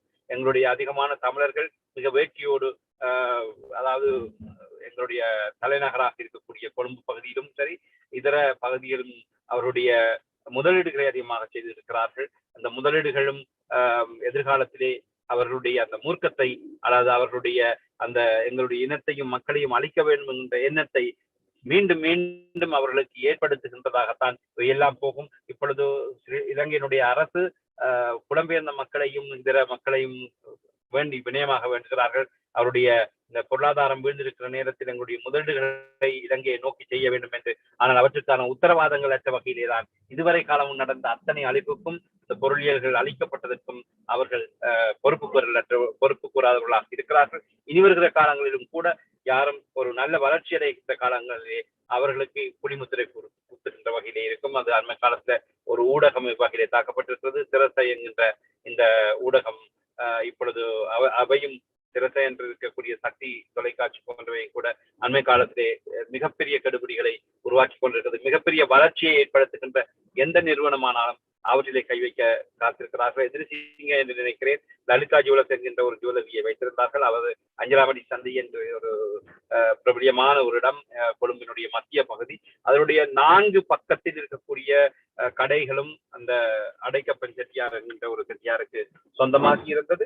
அதிலே ஒரு பகுதியிலே ஒரு கடையை அவர்கள் இருந்தார். அது எதிரிசிங்க என்பவர் அப்பொழுது நான் நினைக்கிறேன் நிதி அமைச்சராகவோ மின்சார அமைச்சராக முக்கியமான ஒரு அமைச்சு பதவியில் இருக்கிற பொழுது அவருடைய ஆழ்வளத்தையும் வைத்துக் கொண்டு அவரிடம் அந்த கடையை கட்டாயப்படுத்தி அவர்கள் எழுதி பெற்றுக் கொண்டார்கள். அவர் இந்தியாவில் இருந்து வந்து வர்த்தகம் செய்தவர்கள் காலகாலமாக அடைக்கப்பட்டு தான் கூட 2 லட்சம் ரூபாய் அவர்களுக்கு அண்மையில ஒரு முறை கடன் கொடுத்திருந்தனர். அவ்வளவு வறுமைக்குள் அந்த அடைக்கப்பன் செட்டியார் அவர்கள் போயிருக்கிறார்கள் என்றால் அதற்கு காரணம் இந்த எதிரிசிங்க என்பவர் என்ன செய்திருக்கிறார், இந்த இனக்கலவரத்திற்கு பிறகு பாதிக்கப்பட்ட ஒரு சூழ்நிலை அவர்களுடைய நிலங்களை கட்டாயப்படுத்தி வாங்கினதற்கு பிறகு அந்த மேல்தளங்கள் முழுவதும் அவர்களுடைய பலகை, அந்த காலத்தினுடைய பெரிய மாளிகைகளாக பலகைகள் கட்டப்பட்டிருந்ததை அவர்கள் கீழ்த்தளத்தில் இருக்கின்ற தன்னுடைய கடையை எரித்து விட்டு அதை ஒரு கிட்டத்தட்ட ஒரு கொஞ்சம் குறைவாக, தங்களுடைய உயரத்தை விட குறைவாக அந்த கடையை கட்டுகின்ற ஒரு செயற்பாட்டை செய்து பிறகு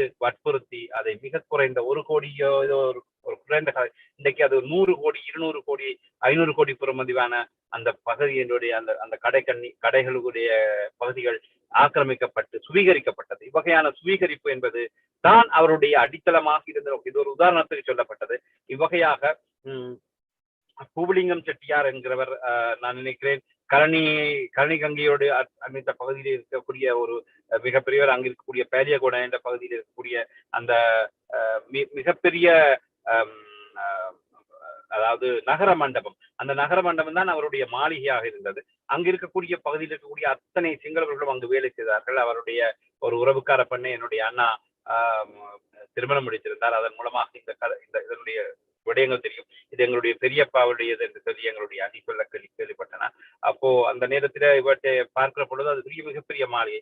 அவர்களும் இவ்வகையில இந்த இனக்கலவரத்தின் மூலமாக ஆக்கிரமிக்கப்பட்டு அவை அரசுடைமையாக்கப்பட்டதும் மக்கள் அந்த வீடுகளில் கூலிக்கு இருந்தவர்கள் எல்லாம் அந்த வீடுகளையும் தாங்களே ஆக்கிரமித்துக் கொண்ட ஒரு சூழ்நிலையில் தான் கொழும்பு பகுதி என்கின்ற மொத்தமாக இருந்த, அதாவது அந்த காலத்திலே பொன் ராமநாதன் அருணாசலம் எல்லாரும் அங்க கொழும்பு பகுதியை மையமாக வைத்து நாங்கள் ஒன்றாக இருப்போம் என்றதுக்கு காரணமே எங்களிடம் இருந்த சொத்துக்களும் அவற்றுக்குரிய நிலபுலங்களும் மிக பெருமதியான அத்தனையும் தமிழ் மக்கள் மத்தியில் இருந்தது. தமிழர்கள் அவ்வளவு தூரம் ஒரு பலமானவர்களாக இருந்தார்கள். இந்த பலத்தினை காலத்துக்கு காலம் இந்த இனக்கலவரங்கள் மூலமாக அளிக்கப்பட்டு உச்சமாக இந்த அழிப்பு ஏற்பட்டது என்பது இந்த ஜூலை கலவரம், இனக்கலவரத்தின் நேரம். அது மட்டுமில்லாமல் இதுல இன்னொரு விஷயம் சொல்லியாக வேண்டும். ஏனெனில் இந்த பம்பலப்பட்டி வெள்ளவத்தை என்கின்ற பகுதியை குட்டி யாழ்ப்பாணம் என்று சொல்வார்கள். அப்பகுதியிலே இருக்கிற மக்கள் கூட தங்களுடைய வீடுகள் மொத்தமாகவும் தமிழர்கள் தான் இருப்பார்கள். எல்லோரும் படித்தவர்களாகவும் மிக கௌரவமானவர்களாகவும் உயர் தொழில்களில் அரசு தொழில்களில் செய்பவர்களாக இருந்தார்கள். அப்படிப்பட்ட அந்த பகுதியை ஆக்கிரமித்து இன்றைக்கு சிங்களவர்களோ முஸ்லிம்களோ அங்கு வீடுகள் வைத்திருக்கிறார்கள் என்றால் அதற்கு ஆணிவேராக இருந்தது இந்த 1977 ஆண்டு இனக்கலவரம், 1983 ஆண்டு கருப்பு ஜூலை இனக்கலவரம் தான்.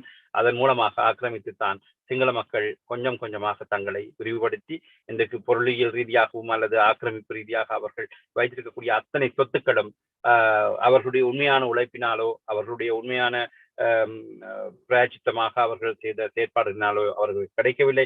அரசு தங்களோடு சேர்ந்து தங்களுடைய மக்களை, சிங்களவர்கள் அவர்கள் ஒரு பழமொழியை சொல்வார்கள், சிங்களையா மோடையா பான் சண்டை யோதையா என்கின்ற பழமொழியை சிங்கள மத்தியிலே சொல்வார்கள். முஸ்லிம்களும் தமிழர்களும் தெற்கில் இருப்பவர்கள் அதிகமாக கேளிக்கையாக செய்வார்கள். இதால் சிங்களவர் மூக்கர் பான் சாப்பிட வடிக்கிட்டால் அவர்கள் ராட்சசர்கள் என்று சொல்லி கேளிக்கையாக சொல்லுகிறது. இந்த சொல்லாடல் என்பது அங்கு யதார்த்தமானது. சிங்கள மக்கள் படிப்பறிவிலும் அவர்கள் முயற்சியற்றவர்களாகவும் இருந்தார்கள். தமிழர்களும் முஸ்லிம்களும் பெருவாரியாக முஸ்லிம்கள் கூட்டாக தங்களுடைய இனத்துக்குள்ளேயே வர்த்தகம் செய்தாலும் கூட சிங்கள மக்கள் மத்தியிலும் இதர வெளிநாட்டு நிறுவனங்களோடும் அல்லது பாரிய தொழிற்சாலைகளையும் தொழில் நிறுவனங்களையும் வைத்திருக்கக்கூடியவர்களாக தமிழ் மக்கள் தான் இருந்திருந்தார்கள். அவற்றினை கொழும்பிலும் சரி அல்லது இதர பகுதியிலும் சரி மிகப்பெரிய தொழிற்சாலைகளை உருவாக்கி அவற்றினை தங்கள் வசமாக வைத்து அரசையோ அல்லது மற்றவற்றினை நடாத்தக்கூடிய ஒரு வல்லமை அவரிடம்தான் இருந்தது. அவ்வகையிலே 1977 ஆண்டு சுனில் ரஞ்சன் ஜெயக்கொடி என்கின்ற ஒரு இராணுவ சிப்பந்தி, அவர் நான் நினைக்கிறேன் ஒரு குருநாகல் பகுதியிலே இருந்த ஒரு ஒரு போலீஸ் இன்ஸ்பெக்டரோட மனைவியை மானபங்கப்படுத்திய என்று பேசப்பட்டவர். அப்படிப்பட்ட ஒரு இராணுவ சிப்பந்தி ஐக்கிய தேசிய கட்சி வெற்றி பெற வேண்டும், SLP-ல அவர்கள் எங்களுடைய ஒரு பாடசாலை ஒன்றுக்காக CMS என்கின்ற பாடசாலைக்கு நிதி ஒதுக்குவதாக கூறி அதனை சிங்கள பாடசாலைக்கு வழங்கியதன் மூலமாக ஆத்திரமடைந்து அக்காலத்திலே என்னுடைய தாயார் அவர்கள் ஒரு சிப்பந்தி, இராணுவ சிப்பந்தியாக இருந்த ஒருவருக்காக நாங்கள் எங்களுடைய நிலங்களை கொடுத்து அங்கே மேடைகள் அமைக்க வைத்து அவர்களுக்கு செலவழித்து அவரை வெற்றி வகை சூட வைத்த ஒரு சந்தர்ப்பத்தையும் நினைவு கூறலாம். ஏனெனில் அவ்வகையாக தமிழ் மக்களுடைய உதவி இல்லாமல் யாரும் அவ்வகையிலே அரசியல் கட்சிகளில் கூட வர முடியாத அளவுக்கு இருந்தார்கள். அவ்வகையான பலமாக தமிழ் மக்களிடம் பொருள், இடம், நிலவளங்கள் போன்றவை எல்லாம் இருக்கிற ஒரு சூழ்நிலையில ஜில் மயூரா கவர்மெண்ட் என்கின்ற கவர்மெண்ட் முதலிலே இலங்கையிலே உருவாக்கப்பட்ட தொழிற்சாலைகள், இவ்வகையான தொழிற்சாலைகளிலே கோட்டா கூட என்னுடைய ஒரு சித்தப்பாவுக்கு வழங்கியிருந்தால் அக்காலத்துல அவற்றினை வாஞ்சியாக பெற்றுக்கொண்டு பிறகு மயூரா கவர்மெண்ட் என்பது உருவாகி இருக்கிறது என்றால் அவர்கள் தமிழர்களுக்கு கிடைக்கின்ற அந்த சலுகைகள் அல்லது உரிமைகளை தட்டி பறிக்கிற சிங்கள தலைமைகள் ஒவ்வொரு காலகட்டத்திலையும் வகையான செயற்பாடுகளை செய்திருக்குது. இதுக்கு பல்வேறு உதாரணங்களை சொல்லலாம். பொதுக்களத்தில சொல்லப்படுகிற அளவுக்கு எனக்கு இவற்றினை ஆதாரப்படுத்தக்கூடிய இக்காலத்தில் இல்லாவிட்டாலும் கூட அவற்றினுடைய செய்திகள் கேட்டதனுடைய சிறு வயதில் கேட்ட விஷயங்களுடைய ஞாபகங்களை வைத்துக் கொண்டு நான் உணர்கிற ஒரு விஷயம்தான். 1977க்கு பிறகு நான் சிறு வயதனாக இருந்து கிளிநொச்சி பகுதியில குடியேறியதற்கு பிறகு 87ஆம் ஆண்டு வரையும் எனக்கு சிங்கள மொழி பேச முடியாமல் இருந்தது. பிறகு நான் அரசியல் கற்று அரசியல் பேசுவதற்காக முயற்சிக்கிற காலத்துல 1987ஆம் ஆண்டு உயிர்கல்வி அமைச்சு மூலமாக சிங்கள மொழி பாசறையில மொழியை கற்றுக்கொண்டேன். அதற்கு பிறகு நான் உணர்ந்து கொண்டது என்னென்றால் தெமலா என்கின்ற ஒரு வார்த்தையினை சிங்கள மக்கள் பரவலாக பேச ஆரம்பித்தார்கள். 1983க்கு பிறகு அவர்கள் பேசுகிற ஒரு மொழி வழக்கில் தமிழர்களை குறைநிலையாக மதிக்கிற தெமலா என்றால் தமிழன் என்ற அர்த்தம். அப்படி தமிழன் என்று சொல்வது ஒரு மதிப்புக்குரிய வார்த்தை. ஆனால் அதையே சிங்களவர்கள் குறையாக சொல்கிறார்கள் என்று அவ்வகையிலே இருக்கிற பொழுது 1991ஆம் ஆண்டு நினைக்கிறேன், 91ஆம் ஆண்டு நான் ஒரு சிங்கள ஒரு கிரிக்கெட் விளையாடுகிற நண்பரிடம் சொன்னேன். தெமலா எனும் பொழுது நான் அவனை சிங்களையா என்று சொன்னேன். நீ சிங்களவன் என்று சொல்லி உடனே அவர்களுக்கு கோபம் என்னை தாக்கிய ஒரு சம்பவத்தை நினைவு கூறுகிறேன். ஆகவே அவர்கள் இலங்கையில ஒரு இனம் தன்னுடைய இனத்தை மற்றவன் நீ சிங்களவன் என்று சொல்வது கூட ஒரு குறைநிலையாக பார்க்கிற அளவுக்கு குரோதமான மனோபாவங்கள் நண்பர்களுக்கு மத்தியிலேயும் அல்லது மொழி பேசக்கூடியவர்களுக்கு மத்தியிலும் கூட இருக்கிறது என்கிறத இந்த வேளையிலும் நாங்கள் மறுக்க முடியாது. ஒரு காலத்திலே கொழும்பு பிரதேசத்துக்கு பிறகு இதர பிரதேசங்களில் பொட்டு வைப்பதற்கோ அல்லது திருநீர் வைப்பதற்கோ அச்சப்பட்ட பெண்களும் சிறுவர்களும் அல்லது பெரியவர்களும் இருந்தார்கள். அவ்வகையில அவர்கள் தனித்துவமாக பார்க்கப்பட்டு அடையாளப்படுத்தப்பட்டு அவர்கள் தாக்குதலுக்கு உண்டான பல்வேறு சம்பவங்கள் பிற்காலத்தில் ஏற்பட்டது. அல்லது ஒரு அரச காரியங்களுக்கோ இதர ஒரு வைத்திய விஷயங்களுக்கோ ஏதோ ஒன்றுக்கு போகிற பொழுது கூட இவ்வகையான இவர்களை ஒரு குறைநிலையாக அல்லது அவர்களுக்கு ஏதாவது இதன் நிமித்தமாக ஒரு ஒரு வஞ்சகம் நடைபெறலாம் என்கின்ற ஒரு சமிஞ்சை இந்தளவில் இருக்கிறது.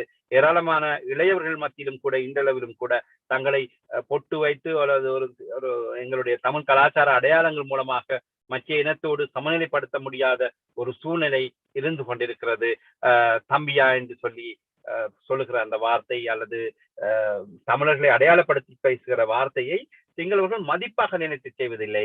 அவர்கள் அந்த இனத்தை குறையாக சொல்லுகிற, மிக கேவலமாக சொல்லுகிறதாகவே நினைக்கிற மனோபாவம் உள்ள ஒரு இனத்தையும் ஒரு மதத்தையும் அந்த மதத்தோடு கூடிய அரசியலையும் தொடர்ச்சியாக இலங்கையை நடத்துவது அந்த நாட்டை, அந்த குட்டித்தீவை அழகுபடுத்துவதற்கு எக்காரணத்திலும் அது இடம் தராதாகவே இவற்றினை மாற்றி அமைக்கிற ஒரு சூழல் உருவாக வேண்டுமானால் அரசியல் மட்டுமல்ல, அங்கு கல்வி நிலைகளில் இருந்து மத போதகர்கள் இருந்து அடிப்படையாக இருக்கக்கூடிய பல விஷயங்கள் மாற்றம் கண்டாக வேணும். இல்லையென்று சொன்னால் இந்த நிலைகளில் இருந்து எந்த நேரத்திலும் திரும்பவும் கிளந்திடும். ஆகவே இந்த மனோநிலை அவர்கள அதாவது இயல்பாகவே ஒரு உயிரணுக்கள் மூலமாக, அதாவது ஒருவருடைய தோற்றம், அவருடைய செய்கை, அவருடைய குணாதிசயங்களுக்கு எல்லாம் காரண காரியங்களாக இருக்கக்கூடியது அவருடைய பிறப்பின் மூலமாக அது ஒரு வழித்தோன்றலாக ஏற்படுகிறது போலவே சிங்களவர்களுக்கு மத்தியில இவ்வகையான வழித்தோன்றல். ஆனால் பிற நாடுகளுக்கு வருகிற பொழுது சிங்களவர்கள் ஒரு தேன் போல கதைப்பதையும் எங்களுடையவர்கள் பால் போல வெண்மையாக இருக்கிறதையும் மற்ற இனங்கள் கண்டு உங்கள் நாட்டிலே இப்படியான பிரச்சனைகள் இனவாதங்கள் எல்லாம் நடைபெறுகிறது என்று சொல்லி பார்த்து ஆச்சரியப்படுகிற அளவில இந்த தமிழ் மக்களுடைய நடைமுறைகளும் அல்லது அவருடைய பழக்க வழக்கங்களும், அதே நேரத்தில் சிங்கள மக்களுடைய நடைமுறைகளும் பழக்க வழக்கங்களும் இருக்கிற பொழுது இவற்றுக்குள் ஏமாந்து போன ஒரு கூட்டமாகத்தான் இந்த தெற்கு பக்க தெற்குவாசிகள் அல்லது அவற்றினை தெற்கு மக்களோடு இருந்து ஒரு ஒரு நிகழ்ச்சிகளிலோ அல்லது சில கொண்டாட்டங்களிலோ கண்டு கொண்ட சிங்களருடைய குணாதிசயங்களை வைத்து அவரை பெருமை தட்டிக் கொள்ளுகின்ற தமிழ் மக்களும் சரி, அதே நேரத்தில் சிங்கள மக்கள் மத்தியிலும் இப்பொழுது தமிழ் மக்களுக்கு ஒரு அளவு அந்த அந்த எண்ணக்கருக்கள் உருவாக்குவதற்கும் இந்த ஜூலை இனக்கலவரம் ஒரு காரணமாக, சிங்கள மக்களுக்கு இயல்பாகவே இருந்ததை அவர்கள் வஞ்சம் தீர்த்து 83, 77 நடத்திய அந்த கொலைக்களங்கள் மூலமாக அவர்களை நாங்கள் கண்டுகொண்டோம். அதே நேரத்தில் அவர்கள் செய்த செய்கையின் மூலமாக அதே வகையான எண்ணங்களும் அதே வகையான ஒரு வகையான ஒரு சிந்தனைகளும் தமிழ் மக்கள் பிறந்த தமிழ் மக்கள் இருந்து இறக்கும் வரையும் அவர்களுக்கு மனதில மிக ஆழமாக இவ்வகையான ஒரு வஞ்சகம் அல்லது வகையான ஒரு கோப உணர்ச்சி ஏற்படுகிறது. இந்த கோபத்தையும் இந்த வஞ்சகத்தையும் இந்த வகையான தன்மைகளையும் தணிக்க வேண்டுமானால் இது அரசியல் சாசனங்கள் மூலமாக, அவர்களுக்குரிய தண்டனை சட்டங்கள் மூலமாக, மக்களுக்கு சமமான நீதி வழங்குகின்ற ஒரு இந்த இலங்கையில நடைமுறைப்படுத்த முடியாமல் இருக்கக்கூடிய ஒரு சூழ்நிலையிலே இவற்றை நடைமுறைப்படுத்துகின்ற இன்னொரு பெருஞ்சக்தி அங்கு அவற்றினை செய்யப்பட்டவரும் சாக் மாநாட்டு மூலமாகவோ, ஐக்கிய நாடுகள் அமையத்தின் மூலமாகவோ, சர்வதேச சட்டங்கள் மூலமாகவோ இலங்கை என்பது ஒரு வகையான பிடிக்குள்ளே இருந்து கொண்டு அவற்றை செய்ய வேணும். ஆனால் அப்படியே செய்யக்கூடிய வாய்ப்புகள் எல்லாம் அற்றுப்போவதற்காக இறுதி கொலை முயற்சியிலே பல நாடுகளும் சம்பந்தப்பட்டதனால அவற்றை வைத்துக் கொண்டு ஆட்சி நடத்துகின்ற பிரினவாதம் இவற்றினை நடைமுறைப்படுத்தாது என்ற ஒரு சூழ்நிலை இருந்தாலும் கூட சீனா என்கின்ற ஒரு நாடு இலங்கையை ஆக்கிரமித்துக் கொண்டு வருகிற ஒரு டிராகனாக வந்து கொண்டிருக்கிறது. அதன் மூலமாக மீண்டும் இந்த கொலை உண்டவர்களும் கொலை செய்யப்பட்டவர்களுக்குரிய தண்டனைகளும் கடவுள் எவ்வகையிலேயாவது வேறொரு வகையில வேறொரு பார்வையில இது வந்து சேருமோ என்கின்ற ஒரு சமிஞ்சை இப்பொழுது உருவாகி இருக்கிறது. சிங்கள மக்கள் இப்பொழுது தமிழ் மக்களுக்கு எதிராக இருந்த எண்ணங்களையும் கருத்துக்களையும் கொஞ்சம் ஒரு பக்கம் ஓரங்கட்டிவிட்டு சீன மக்களுக்கு எதிராக அவருடைய பார்வை வருகிற பொழுது மிக பலமாக இருக்கக்கூடிய சீனமும் அவர்களுடைய இராணுவமும் கிட்டத்தட்ட நான் நினைக்கிறேன் இந்த கொலைக்களம் செய்த எண்ணங்களையும் இந்த சிந்தனைகளையும் உடையவர்கள் அடக்கப்படுவதற்கு இறந்தவர்களுடைய ஆத்மாக்கள் ஒன்றாக இந்த சீனாவில் இருந்து இவற்றை கிளந்தெடுத்து வருகிறதா என்கின்ற ஒரு எண்ணமும் தோன்றுகிறது. ஆனால் இந்த வாழ்நாள் காலத்திலேயே இதற்குரிய தண்டனைகளையும் அவர்கள் பெறுவார்கள் என்கின்ற சமிஞ்சைகள் உலக அரங்கிலே இப்பொழுது மிக விரிவாக ஏற்படுத்தியிருக்கிறது. கொரோனா போன்ற தாக்கங்களை வைத்து நான் சொல்லவில்லை, ஆனால் பிற நாடுகளுடைய ஆக்கிரமிப்புகள் எம் நாட்டிலே ஏற்படுவதன் மூலமாக அவர்கள் நினைத்த அந்த கனவான தனி சிங்கள நாடாக உருவாக்குவதும் அல்லது தமிழ் மக்களை ஒட்டுமொத்தமாக அழித்து விடலாம் என்கின்ற எண்ணத்தோடு செயற்பட்ட செயற்பாட்டின் மூலமாக அவர்கள் செய்த ஒரே ஒரு விடயத்தில அதிகமான தமிழ் மக்கள் இந்த எங்களுடைய வடக்கு கிழக்கு போரிலே கொலை செய்யப்பட்டாலும் ஒரு குறிப்பிட்ட கணிசமான மக்கள் தப்பி உலக ஓட்டிலே இருக்கிறார்கள்.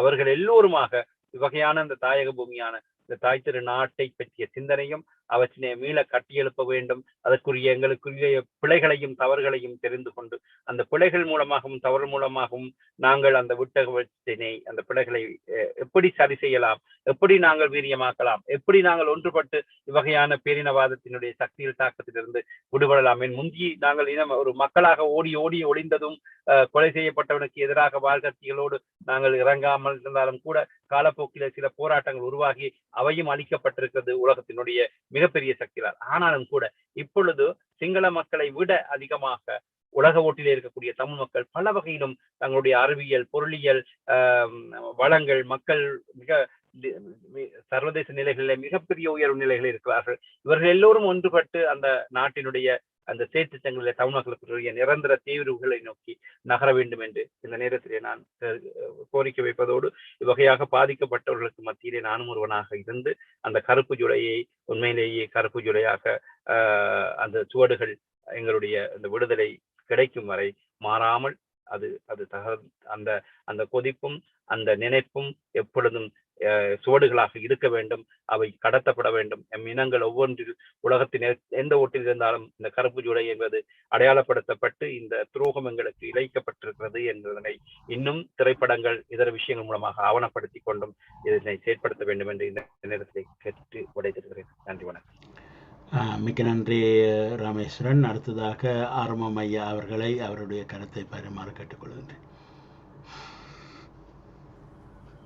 மாலை இனிய வணக்கம் திரு மணிவண்ணன் அவர்களுக்கும் கருத்து பரிமாறியவருக்கும் வானொலியை கேட்டுக்கொண்டிருப்பவர்களுக்கும் இனிய வணக்கத்தை தெரிவித்துக் கொண்டு நான் முதற்கண் இந்த தமிழர்கள் இலங்கை தீவிலிருந்து வெளியேற்றப்படுவதற்கும் இனப்படுகொலைக்கு உள்ளாக்கப்படுவதற்குமான சிங்களருடைய மனதில் எப்படி ஏற்பட்டது என்பது பற்றி நாம் ஆராய்வது கொஞ்சம் சிறந்தது என நான் கருதுகின்றேன். இது எனது பார்வையில் இந்தியா இலங்கை பிரித்தானியரின் ஆளுகைக்குள் இருந்த காலத்தில் பிரித்தானியர்களால் ஒரே நிர்வாகங்கள் செயல்படுத்தப்படும் நிலையில் ஒன்றாக்கப்பட்ட போது சிங்கள மக்களுடைய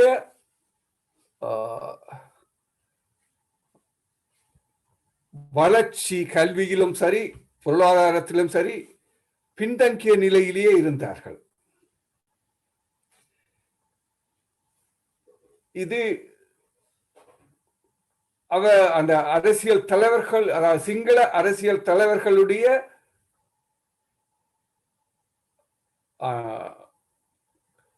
மனதில் ஒரு விரோதத்தை ஏற்படுத்தக்கூடிய வகையில் தான் அவர்கள் அதை சிந்தித்தார்கள்.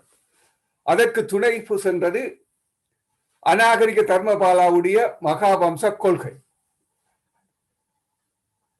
இது ஒரு காரணம். இரண்டாவதாக, சுதந்திரத்துக்கு பின்பு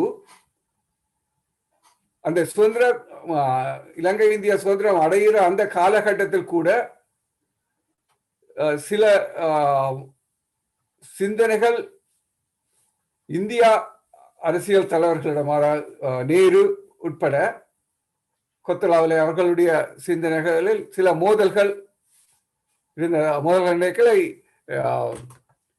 இந்தியாவின் ஆளுமைக்குள் இலங்கை இருக்க வேண்டும் என்ற ஒரு கருத்து கூட அந்த காலங்களில் பரிமாறப்பட்டதாக அறியக்கூடியதாக இருக்குது. அப்ப இந்த நிலையில்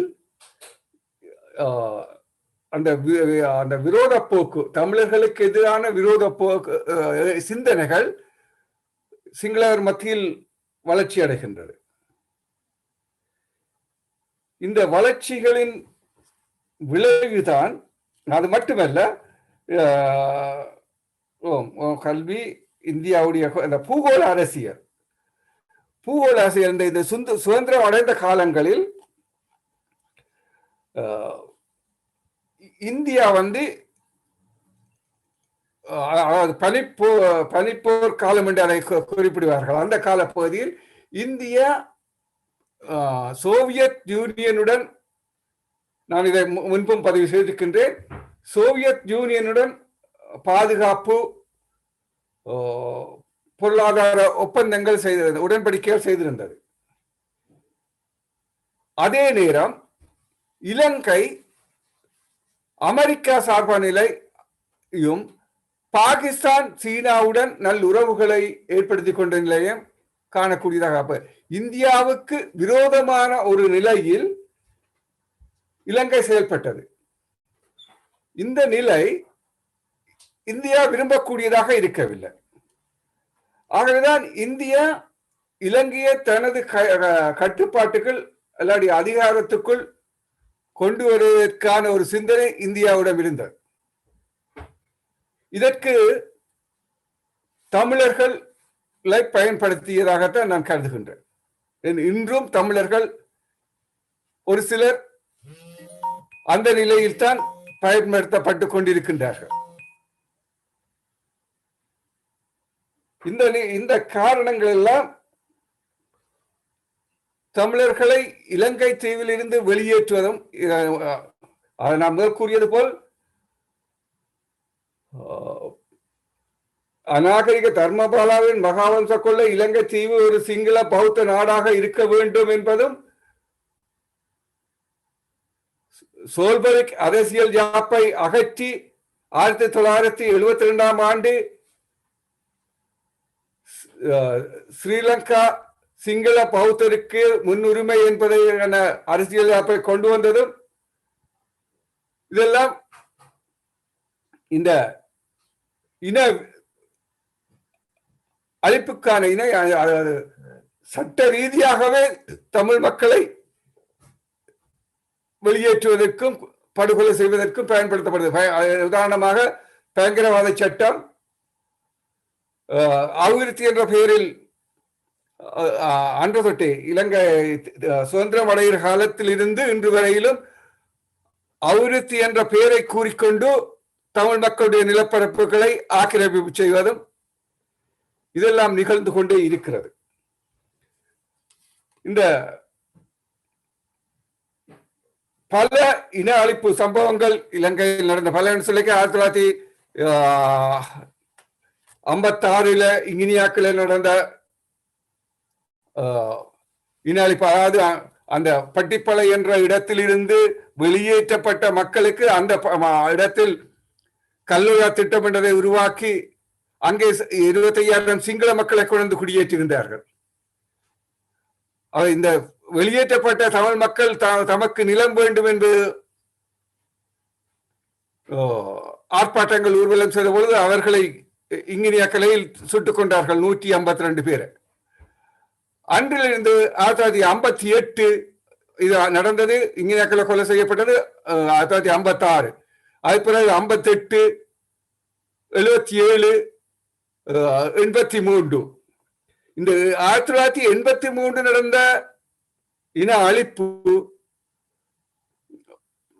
பாரிய அளவில் தமிழ் மக்கள் இலங்கையை விட்டு வெளியேறுவதற்கு காரணமாக அமைந்தது. அதேபோல் ஈழத்தமிழர்கள் மட்டுமில்லாமல் மலையக மக்களும் ஆயிரக்கணக்கில் வெளியேற்றப்பட்டார்கள். நான் நேற்று குறிப்பிட்டிருந்தேன், இந்த 1983 ஆண்டு நடந்த இன அழிப்பு, தமிழருக்கு எதிரான இன அழிப்பு தமிழருக்கு எதிரானது மட்டுமாக நாம் பார்த்து கொண்டிருக்கிறோம். அது உண்மை இல்லை. ஏனென்று சொன்னால் இந்தியாவினுடைய வாணிக நிலையங்களும் தொழிற்சாலைகளும் இந்தியாவுக்கு உரித்தான வங்கி பேங்க் அவை கூட கொள்ளடிக்கப்பட்டது. அப்ப இந்தியாவுடைய ஒரு பொருளாதாரத்துக்கு பங்கம் பெறும் விலையில் பங்கம் விளைவிக்கும் வகையில் அன்று 1983 ஆண்டு சிங்கள அரசியல் தலைவர்களும் சிங்கள மக்களும் செயல்பட்டது இந்தியாவுக்கு ஒரு எச்சரிக்கை அல்லது இந்தியாவுக்கு எதிர்க்கின்ற ஒரு நிலையை உறுதிப்படுத்தியதாகத்தான் கருதக்கூடும். இந்தியாவுக்கு எதிரான நிலையை இருப்பதை உறுதிப்படுத்தியதாகத்தான் இருக்கக்கூடும். என்று சொன்னால் இந்தியாவின் பாதுகாப்புக்கு விரோதமாக அல்லது எதிரான நாடுகளுடன் இவர்களுடைய உறவு இருந்தது மட்டுமின்றி இந்த 1983 ஆண்டு ஆடி கலவரத்துக்கு பின்பு அமெரிக்காவுடனும் பாகிஸ்தானுடனும் சீனாவுடனும் இந்த பாதுகாப்பு சம்பந்த இராணுவ தளவாடங்கள் பயிற்சிகள் சம்பந்தமான உறவுகளை வளர்த்துக் கொள்ளுகின்ற ஸ்ரீலங்கா சிங்கள அரசியல் தலைவர்கள் வளர்த்துக் கொள்ளுகின்றார். அது இன்று வரையிலும் இந்தியாவுக்கு விரோதமான ஒரு செயல்பாடாகத்தான் ஸ்ரீலங்கா செயல்பட்டுக் கொண்டுள்ளது. இன்று அது சாதாரண மக்களுக்கும் புரிந்திருக்கக்கூடிய நிலையை தெளிவுபடுத்தி இருக்கிறது. ஏனென்று சொன்னால் இந்து சமுத்திரம் 1965 ஆண்டு இல்லை, சுதந்திரம் அடைந்ததன் பின்பு சுதந்திரத்துக்கு முன்பு பிரித்தானியாவின் கட்டுப்பாட்டுக்குள் இருந்த பகுதி இந்து சமுத்திர கடல் பகுதி. அந்த பகுதியை இந்த சுதந்திரத்துக்கு பின்பு இந்தியாவின் வசம் வந்தது. இந்து சமுத்திரத்தின் நீர்ப்பரப்பில் அதிக பகுதிகள் இந்தியாவினுடைய ஆதிக்கத்துக்குள் கொண்டு வரப்பட்டது. இதை சீனாவுடைய ஒரு அரசியல் தலைவர் கூறியிருந்தார், நீண்ட காலத்துக்கு இந்து சமுத்திரம் இந்தியாவின் கட்டுப்பாட்டுக்குள் வைத்திருக்க கூடிய நிலை இருக்காது என்று. அது இன்று நடைமுறைக்கு வந்திருக்கிறது. இந்த நிலையில் இந்தியா தமிழ் மக்களுக்கான இன அழிப்புக்கு துணையாக இருந்தது மட்டுமில்லை, அங்கு நடந்த இன அழிப்பு, அதாவது 1983 ஆடி கலவரத்தில் இருந்து 2009 வரையில் நடந்த இன அழிப்புக்கு இந்தியாவும் துணையாக இருந்தது. ஆனால் தமிழ் மக்கள் இந்தியாவை தமது பாதுகாப்பு என்ற ஒரு நம்பிக்கையில் இருந்தார்கள். இது மிகவும் தமிழ் மக்களுடைய ஒரு தவறான பார்வை இன்றும் கூட இருக்கின்றது. இதை நாம் இந்தியா தனது நலனுக்காக என்னை பாதிப்பதோடு நிறுத்திக் கொண்டது. ஆனால் தமிழர்களுடைய நலனை ஈழத்து தமிழ் தலைவர்களும் சரி, தமிழ்நாட்டு தலைவர்களும் சரி, அதை உறுதியாக செயல்படுத்தக்கூடிய வகையில் இந்தியாவுடைய வெளியுறவு கொள்கைகள் வகுக்கப்பட வேண்டும் என்பதை அவர்களுக்கு தெளிவுபடுத்த வேண்டும். இன்னொரு இன அழிப்புக்கு இன்று தொடர்ந்து கொண்டே இருக்கின்ற இந்த இன அழிப்பு இன்னும் ஒரு பெரிய இன அழிப்பாக மாறக்கூடிய சூழ்நிலை ஈழத்தமிழர்களும் தமிழ்நாட்டு தமிழர்களும் சிந்தித்து செயல்பட, அதற்கு இடம் கொடுக்காத வகையில் செயல்பட வேண்டும். இன்று நாம் அனைவரும் இந்த 1983 ஆடி கலவரத்தை, ஆடி இன அழிப்பை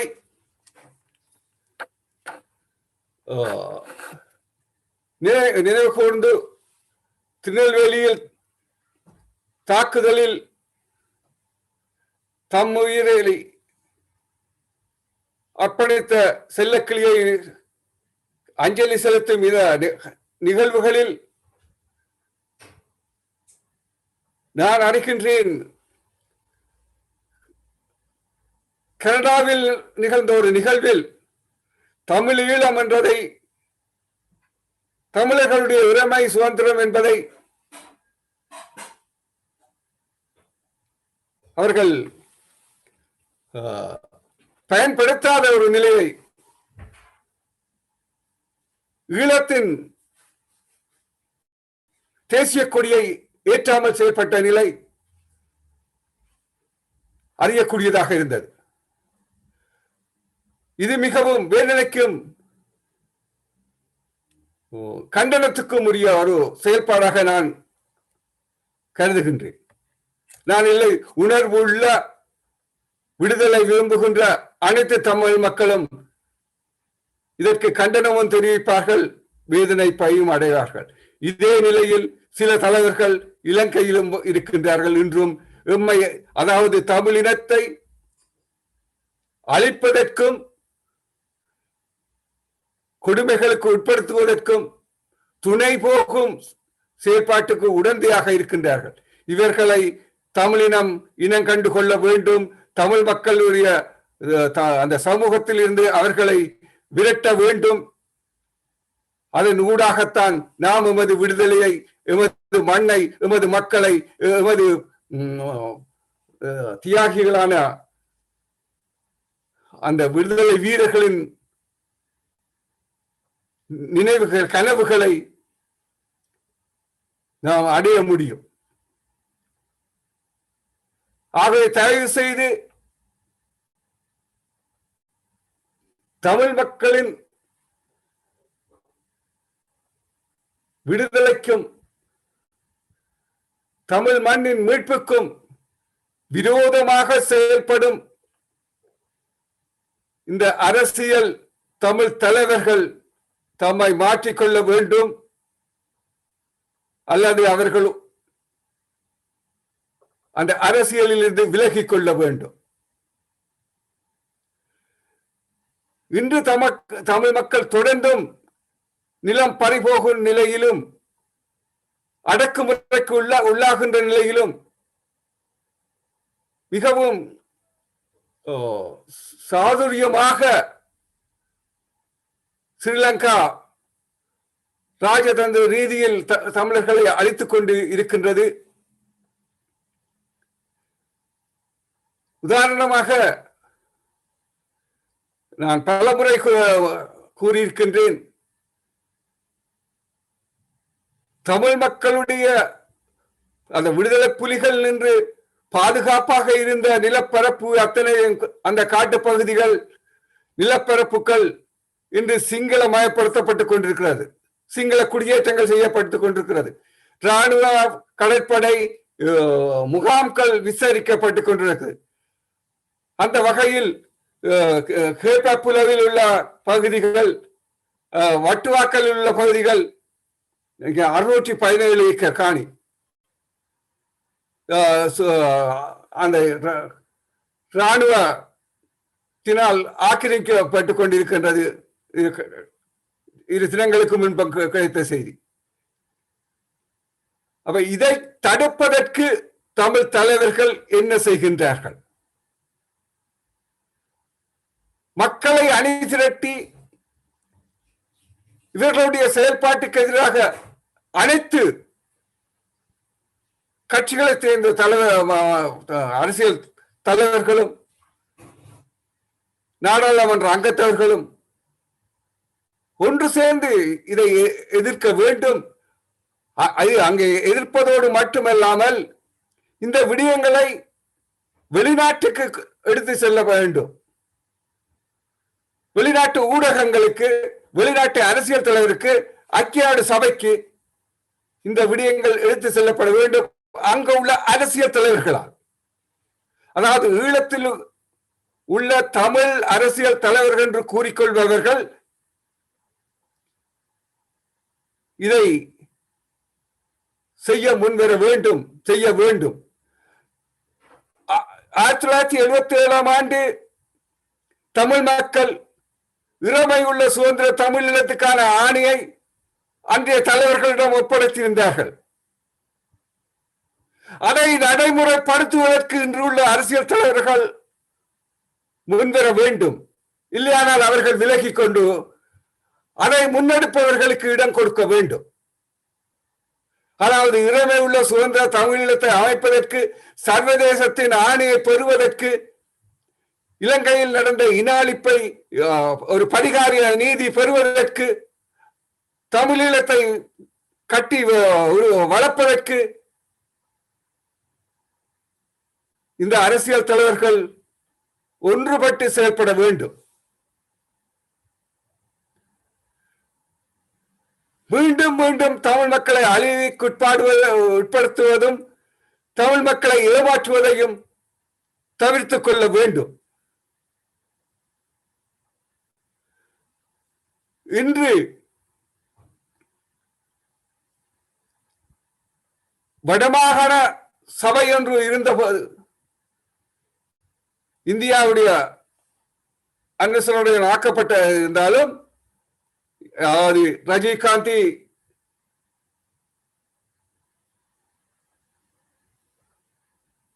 ஒப்பந்தத்தின் ஊடாக ஏற்படுத்தப்பட்டாலும் அது பயனற்றது என்பதை அன்று கூறியிருந்தார்கள். அதாவது 13வது திருத்த சட்டம்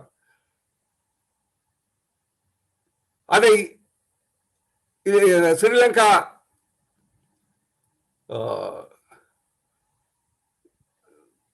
அந்த குறிக்கப்பட்ட விடயங்களை கூட நடைமுறைப்படுத்தாமல் இந்தியாவுக்கு எதிராக நிலையிலேயே இன்று வரையில் செயல்பட்டுக் கொண்டு, அதாவது அந்த 13வது திருத்த சட்டத்தில் இந்தியாவின் பாதுகாப்பும் இந்தியாவின் பொருளாதாரமும் தான் முதல் உள்ளடக்கப்பட்டிருந்த.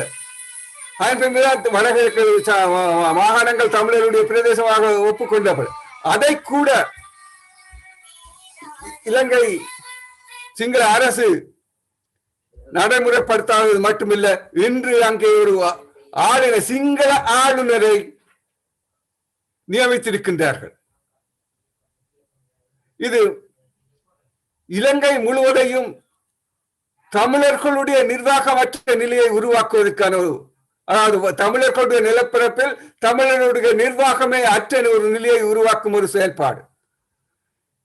கிராம சபை உட்பட மாநகர சபை வரை தமிழர்களுக்கு எந்த அதிகாரமும் தமிழ் நிலப்பரப்பிலேயே இல்லாத நிலையை உருவாக்குகின்ற நிலை.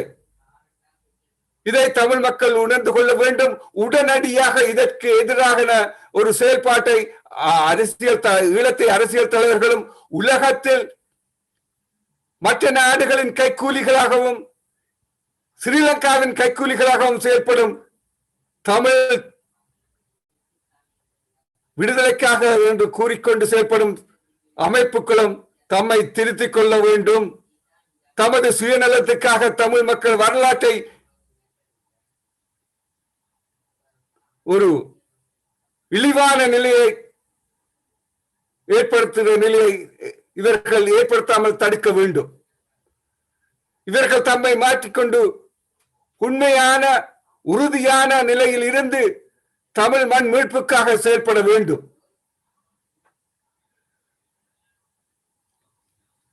1983 ஆடிக்கலவரம் போல் மீண்டும் ஒரு இன அழிப்பு நிகழாமல்,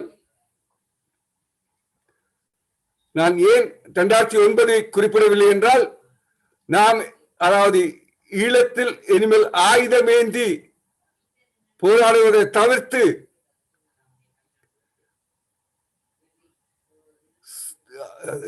ஜனநாயக கட்டமைப்பின் ஊடாகவே, அதாவது இலங்கையில் நடந்தது இன அழிப்பு என்பதை நாம் நிரூபிக்க வேண்டும். அதை சர்வதேச குற்றவியல் நீதிமன்றத்துக்கு கொண்டு செல்ல வேண்டும் இலங்கை அரசாங்கத்தை. அதனூடாக எமக்கான நீதியை பெற்றுக் கொள்ள வேண்டும். அந்த வகையில் அனைத்து தமிழ் மக்களும், இலங்கையில் இருக்கும் அரசியல் தலைவர்களும், புலம்பெயர்ந்த நாடுகளில் இருக்கும் அமைப்புகளும் ஒரே நோக்கத்துக்காக, அதாவது மண் மீட்புக்காக, தமிழ் மக்களின் விடுதலைக்காக, அங்கே ஒரு இறைமை உள்ள சுதந்திர தமிழீழத்தை அமைப்பதற்காக, அந்த மண்ணை மக்களையும் வளப்படுத்துவதற்காக ஒன்றுபட்டு செயல்பட வேண்டும். மற்றவர்களின் கைக்கூலிகளாக இருப்பதை தவிர்த்துக் கொள்ள வேண்டும். இங்கே சாதாரண மக்களிலிருந்து மிகவும் அறிஞர்கள் போல் தம்மை காட்டிக்கொள்வர்கள் வரையிலும் ஸ்ரீலங்காவின் கைக்கூலிகளாக அல்லது மற்ற நாடுகளின் கைக்கூலிகளாக செயல்பட்டுக் கொண்டிருக்கின்றார்கள். இவர்கள் தங்களை மாற்றிக்கொள்ள வேண்டும். நாம் சிந்திய கண்ணீரும் இரத்தமும் வேதனைகளும் மீண்டும் ஒரு முறை ஏற்படக்கூடாது. இன்றும் நாம் நமது அங்கங்களை இழந்த சகோதரர்களை அங்கே பார்க்கின்றோம். ஈழத்திலும் சரி, புலம்பெயர்ந்த நாடுகளிலும் சில நாடுகளில் இருக்கின்றார்கள். இதே ஒரு நிலை மீண்டும் உருவாகாமல் தடுக்க வேண்டும் என்றால் நாம் சரியான பாதையில் செல்ல வேண்டும். இதற்கு அனைவரும் ஒன்றுபட்டு செயல்பட வேண்டும் என்று கூறி தாழ்மையுடன் தயவு செய்து இதை கேட்டுக்கொண்டிருப்பவர்கள் இது விடயங்களாக, அதாவது இலங்கை அரசாங்கத்தின் இன அழிப்பும் அதற்கான பரிகார நீதியைக்கும் நாம் செயல்பட வேண்டும்.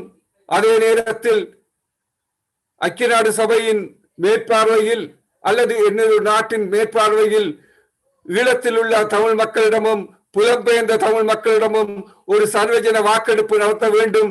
இன்னும் பரப்புரைகளை அனைவரும் சேர்ந்து செயல்படுத்த வேண்டும் என்று கேட்டு எனது இந்த சந்தர்ப்பத்துக்கு நன்றி கூறி விடை பெற்றுக் கொள்கிறேன். நன்றி, வணக்கம். நன்றி. அடுத்ததாக ஒரு சிறிய காணொளியுடன் இந்த நிகழ்ச்சியை முடித்துக் கொள்வோம்.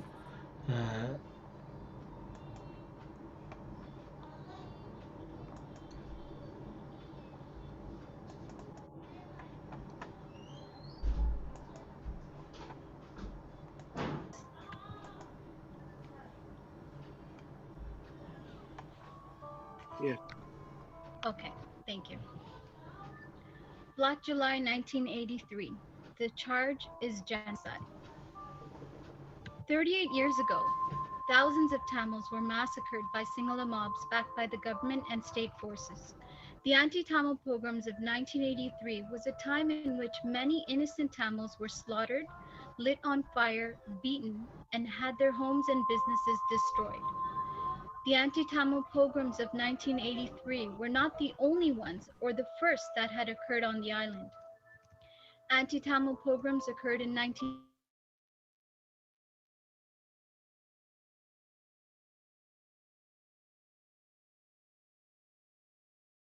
Sorry to interrupt you, Prashantini. I think we're just having some technical errors playing the video.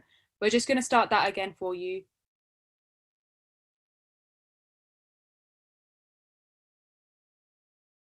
regards to national security.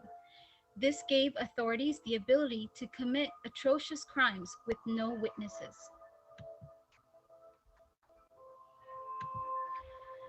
The anti-Tamil pogroms began on July 24th. Prior to the events in Colombo, army personnel in Jaffna went on a rampage killing Tamil civilians. The killings continued in Trincomalee, in which the Navy randomly shot Tamil civilians and burnt down Tamil properties. The pogroms lasted about a week. From the night of July 24th, Sinhala mobs began chanting on the streets of Colombo, and murdering and burning buildings began. Mobs armed with weapons like crowbars and knives roamed the streets, attacking and killing Tamils. According to eyewitness reports, mobs were chasing Tamils with knives and setting them on fire. Many women were raped, and innocent Tamils' homes and businesses were destroyed. The rioters started to use voters' registration lists to target Tamils. The access to these lists implies previous organization by the government. Mobs of Sinhala men were looting, attacking, and setting fire to anything with a Tamil connection. From July 24th onwards, the violence continued. The quote from the Daily Telegraph on July 26 provided a gruesome picture of the atrocious crimes being committed against the Tamil people. Motorists were dragged from their cars to be stoned and beaten with sticks. Others were cut down with knives and axes.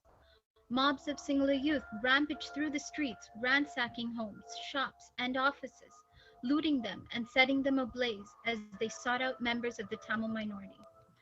A mob attacked a Tamil cyclist riding near Colombo's Eye Hospital. The cyclist was hauled from his bike, drenched with petrol, and set alight. As he ran screaming down the street, the mob set on him again and hacked him down with jungle knives.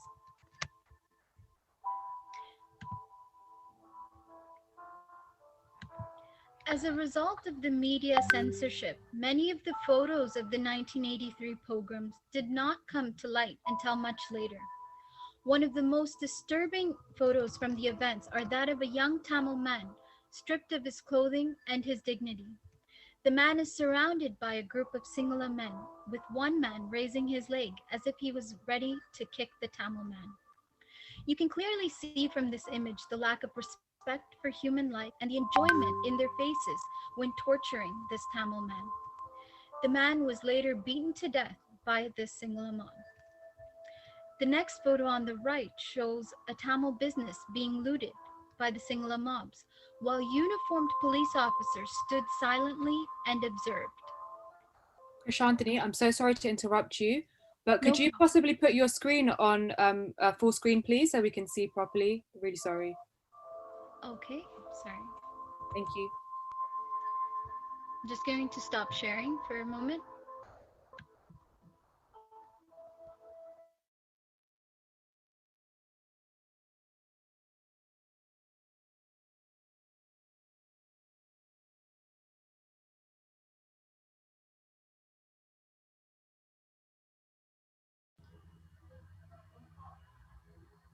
Perfect, thank you. Can you confirm if it's on full screen? Yeah, we can see now. Thank you. Okay, no problem. Okay. In addition to the pogroms, can you still see the full screen? Please confirm. Yes, we can. Thank Okay, you. thank you. In addition to the pogroms on the streets, 2 massacres took place in the Walikada prison. On July 25th, the Walikada prison massacre took place in which 35 Tamil political prisoners were killed in this high security prison. These prisoners were held under Sri Lanka's Prevention of Terrorism Act, in which Tamils were arbitrarily searched and arrested. Many of the prisoners were tortured and beaten. On July 25th, 2 high-profile Tamil activists, Silvaraja Yogachandran, also known as Kuttimani, and Nararaja Thangadurai, were beaten, tortured, and killed. Their eyes were gouged out and later stabbed to death. 33 additional Tamil prisoners were killed on this day. A quote from a survivor from the Walikada prison massacre. On the 27th of July 1983, at 2:30 p.m., there were shouts around the youth ward, and armed prisoners were scaling over boundary walls and starting to break open gates in the youth ward. Nearly 40 prisoners armed with axes, swords, crowbars, iron pipes, and wooden logs appeared before our cell and started to break the lock. Dr. Rajasundaram walked up to the door and pleaded with them to spare us as we were not involved in any robberies or murders, and as Hindus, we did not believe in violence, and as Buddhists, they should not kill. The door suddenly opened, and Dr. Rajasundaran was dragged out and hit with an iron rod on the head. He fell dead among the crowd. End quote. The remaining Tamil prisoners fought off the murderous prisoners using the 4 legs of a table for over half an hour until the army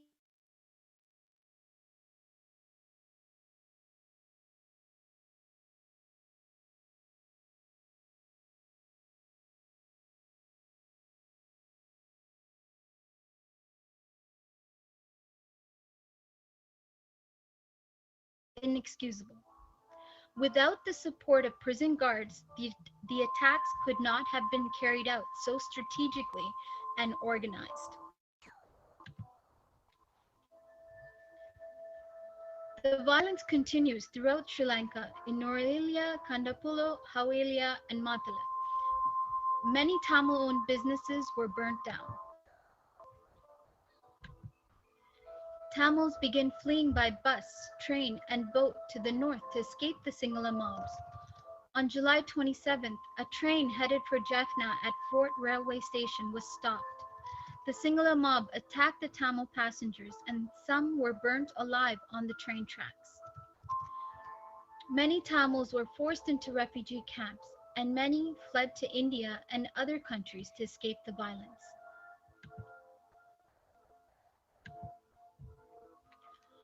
Prior to the Black July massacre, President J.R. Jayawardene stated in an interview to the Daily Telegraph, "I am not worried about the opinion of the Tamil people.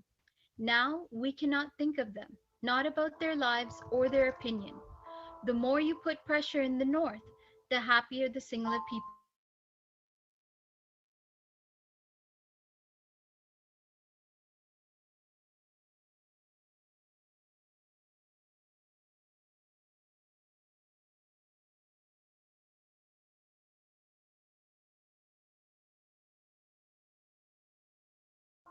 elected officials, and police officers.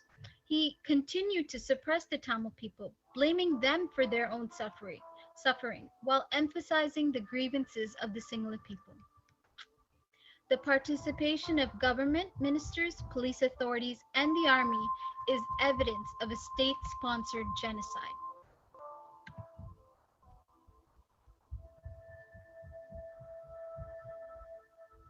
The systematic discrimination against and violence against Tamils constitutes a genocide, with approximately 400 to 3,000 Tamils killed in Black July, 18,000 Tamil homes destroyed, 5,000 Tamil businesses destroyed, 150,000 Tamils become refugees, hundreds of thousands of Tamils fled the country, and hundreds of youth joined the liberation movement.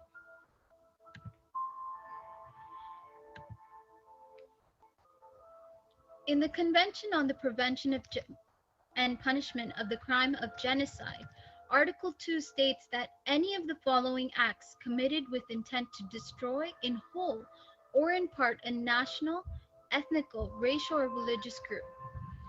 And this is divided into two elements, the physical element and the mental element. In the physical element of genocide, it includes killing members of a group, causing serious bodily harm or mental harm to members of the group, deliberately inflicting on the group conditions of life calculated to bring about its physical destruction in whole or in part, imposing measures intended to prevent births within the group, and forcibly transferring children of the group to another group. These are the physical elements of genocide. The mental elements of genocide is the intent to destroy in whole or in part a national, ethnical, racial, or religious group. Proving intent can be done based on evidence that depicts the systematic targeting of atrocities against members of a particular group. As applied to the 1983 Black July Tamil pogroms, killing members of a particular group. During the 1983 anti-Tamil pogrom, Black July, Tamil people were targeted using voters lists and other methods. Survivor stories bring to light the many ways in which the mobs were identifying Tamil people.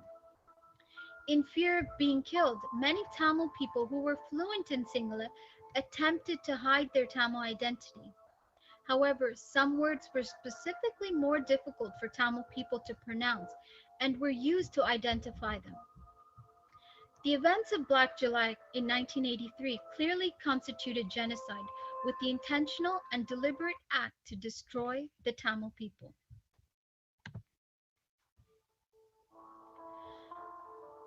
The mental element of genocide as applied to Black July. Many of the Tamil political prisoners were forced to perform undignified acts to entertain the guards, and if they refused, they were beaten and tortured. This form of abuse was used to destroy the self-respect and dignity of the Tamil detainees. A survivor of the Walikada prison massacre stated, "Another time, a youth was ordered to crawl through mud and water around the courtyard. Ingenious ways were devised to destroy self-respect and spirit of the detainees."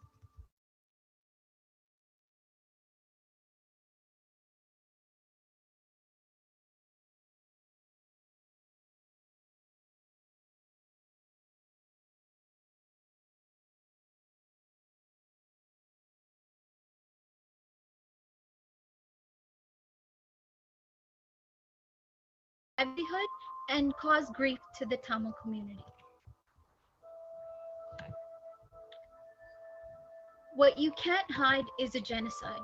To this day, many Tamils continue to mourn the loss of their loved ones. The trauma from the events has had everlasting impacts on victims and their families. The intergenerational trauma of these events have impacted their kith and kin. With the continued advocacy work and fight for human rights, we will bring the perpetrators of the Tamil genocide to justice. Thank you.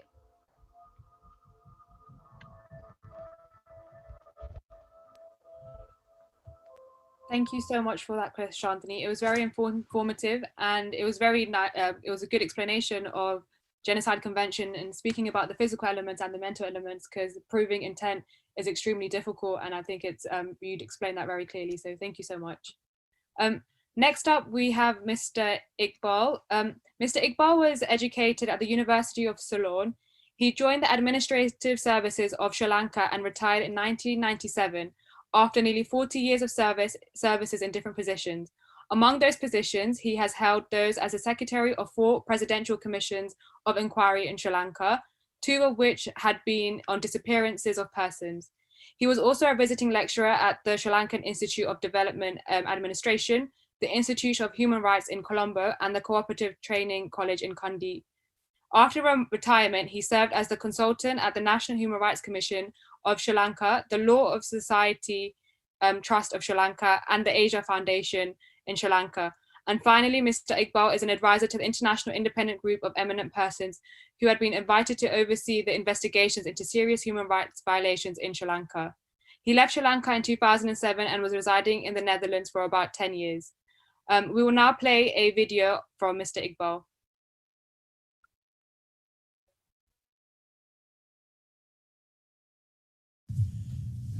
Good evening, everybody. Discriminatory measures against the Tamils by successive governments in Sri Lanka continued since independence in 1948.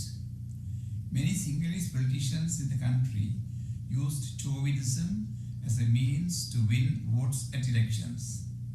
Within a few months after being elected, the late Prime Minister S.W.R.D. Bandaranaike passed a law in 1956 replacing English with Sinhala as the official language of the country.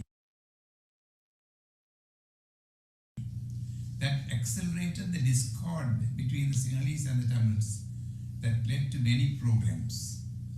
The programs of 1958, 1977 and 1983 stand out as the most atrocious amongst them.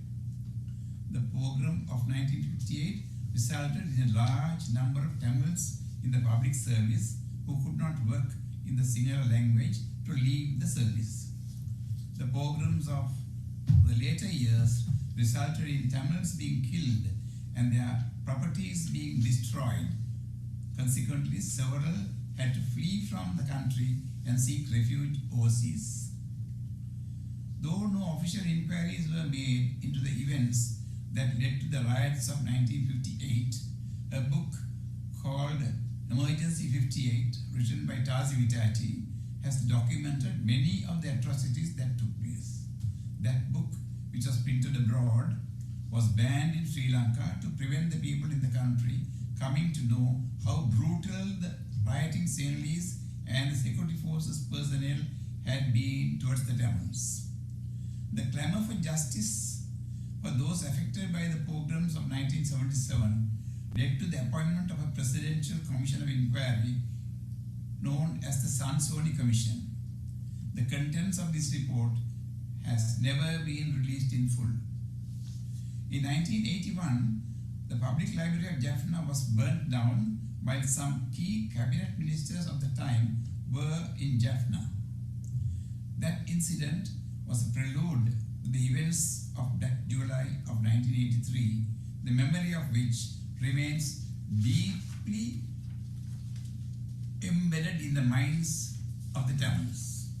What happened then tantamounts to a genocide or a holocaust of the Tamils of Sri Lanka. President Jayawardena had made an effort to shift the blame for the program onto the ordinary Sinhalese and the Tamils, but he failed miserably in convincing anyone of that story. His address to the nation of 29th July 1983 confirmed that he had planned the violence and had allowed the riots to continue for a few days without declaring a curfew, as he had wanted the riots to teach the Tamils a lesson. He had stated that the clamour of the Tamils for their rights should have been banned long ago. He is reported to have stated to the Daily Telegraph as follows: "I am not worried about the opinion of the Jaffna people. We cannot think of them, their lives or their opinions. the more the pressure you put on the north, the happier the Sinhala people will be. Really, if I can starve the Tamil people out, the Sinhalese will be happy. This statement of President Jayawardena confirms that he had promoted the program and justifies the call to commemorate annually the events of Black July 1983. Hardly any steps have been taken subsequently to deal with the perpetrators. The commissions that headed by Justice Sarvananda, appointed by President Chandrika Bandaranaike to inquire into the July 83 program, as well as other violence that had taken place in 1981, 82, 83 and 84, had many serious shortcomings in its mandate. Yet, Sarvananda's commission accepted the complicity of the state in the burning of the Jaffna Public Library and the other incidents of violence against the Tamils. However, the glaring omission in the report that the commission is the absence of truth-telling by the perpetrators, the lack of meaningful follow-up, notably the failure to recommend prosecution of the leaders responsible for the 1981 and 83 programs had failed to adequately compensate the victims. In the meantime, the human rights situation in the country continued to deteriorate and many incidents of grave crime continued to take place in the country during the period of Mahinda Rajapaksa too. To counter such allegations, President Rajapaksa appointed a presidential commission which came to be known as the Udalagama Commission to inquire into incidents of serious human rights violations. By this time, the confidence of the people on commissions of inquiry had faded. To prove that he was serious about the dealings with such violent human rights violations, that this commission was going to do serious investigations, he invited EU to send a team of eminent persons to oversee the work of the Udalagama Commission. The team, known as the International Independent Group of Eminent Persons, arrived in the country in 2006.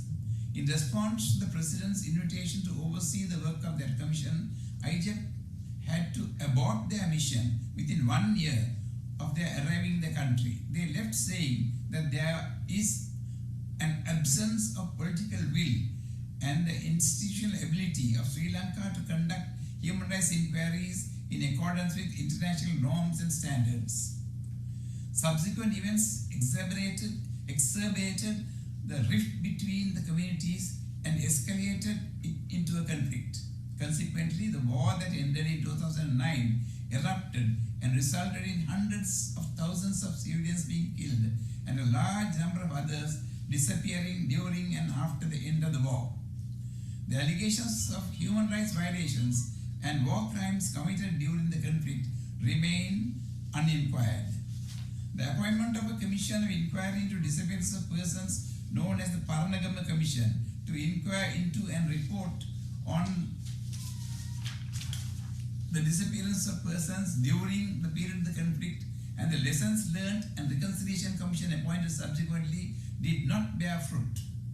These commissions had, however, found the provisions of the Prevention of Terrorism Act and the impunity with which the security services personnel behaved during the period to be the main reason for the gross violations of human rights that had taken place. Mr. Ben Emerson, the UN Special Rapporteur on Counterterrorism and Human Rights too, had stressed this in a report in 2017 and urged the need to repeal the Prevention of Terrorism Act. His findings too confirmed the fact that the PTA had facilitated police brutality and torture even years after the war had ended.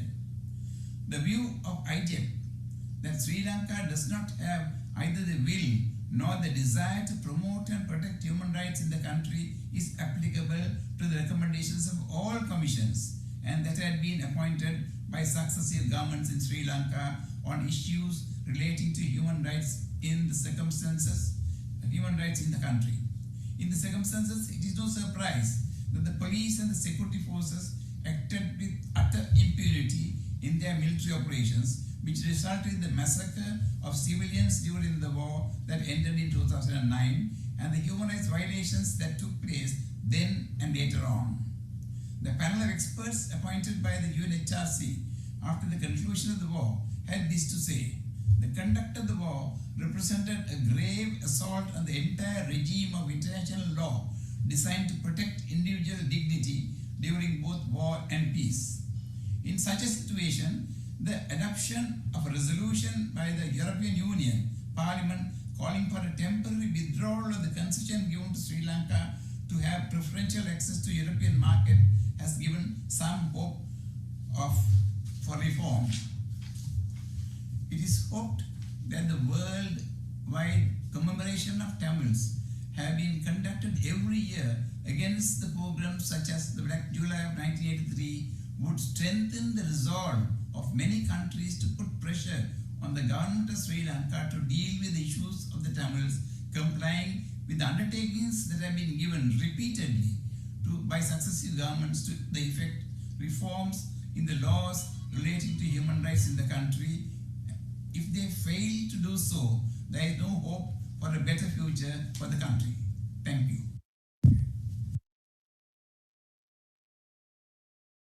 We thank Mr. Iqbal for sending the video to us. It had very insightful accounts of what the commissions actually carried out at the time in 1983, and I think in particular when he talks about the Prevention of Terrorism Act, despite it being stated back then that it's been abused to make unlawful arrests for Tamils, in 2021, the PTA is still being used in Sri Lanka. I will now pass you on to our first guest speaker, Salma Zahid, MP from Canada. Salma Zahid is currently the Liberal Member of Parliament for Scarborough Centre. She has worked as a senior advisor to the Government of Ontario in a number of portfolios.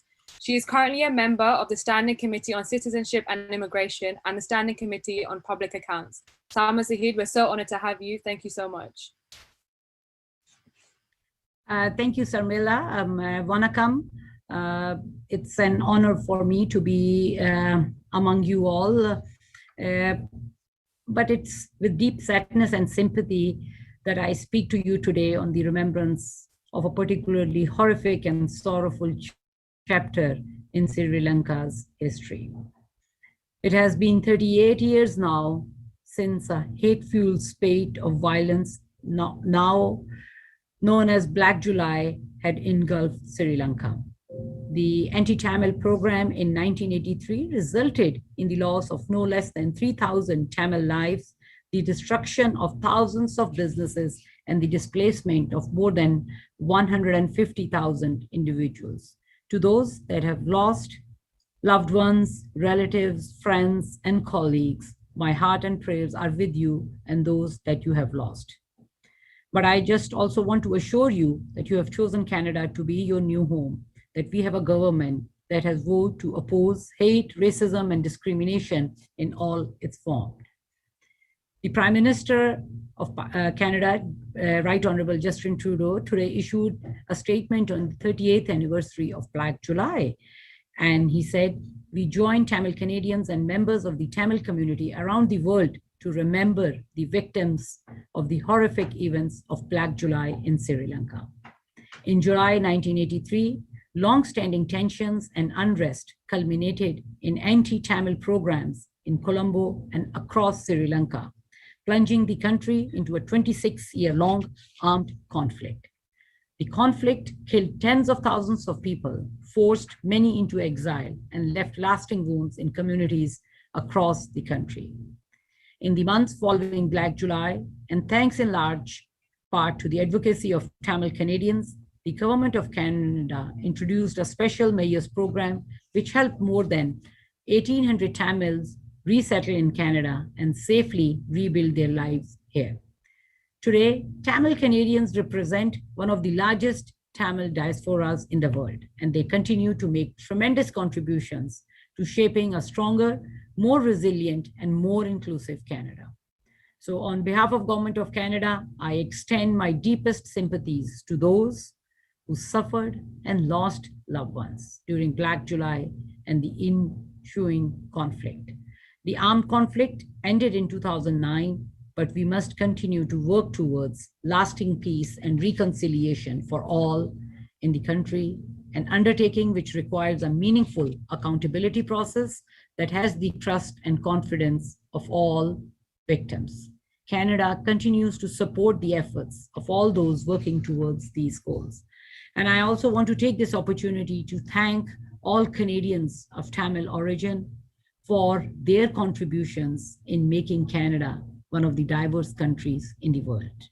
I represent a very diverse, vibrant community, and Tamil community is an amazing community doing an amazing job. And during the last 16 months, they have been the frontline workers. They have been there to make sure that we can get through this pandemic. So big thank you to all of you for contributing towards the socio-economic fabric of this great country we have all called home. Thank you. Nandrik. Andrew, thank you so much, Salma. That means a lot, and we hope all the Canadian Tamils continue to work with you so we can achieve meaningful accountability and reconciliation in our homeland. Thank you again. Up next, we have our second guest speaker, the Right Honourable Stephen Timms. Stephen Timms, sorry.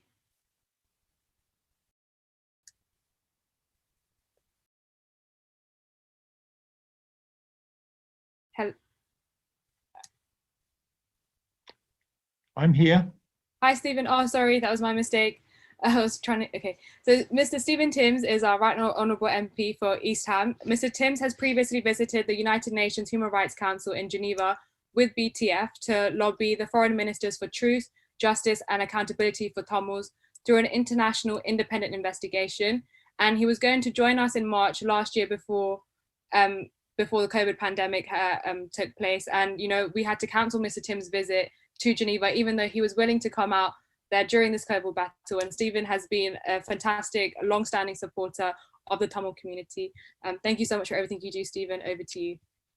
Well, thank you for that very generous introduction and for your welcome and for inviting me to be here. And I just want to start by taking the opportunity to express my condolences to all those who are mourning still losses in those awful events we've been reminded of in 1983.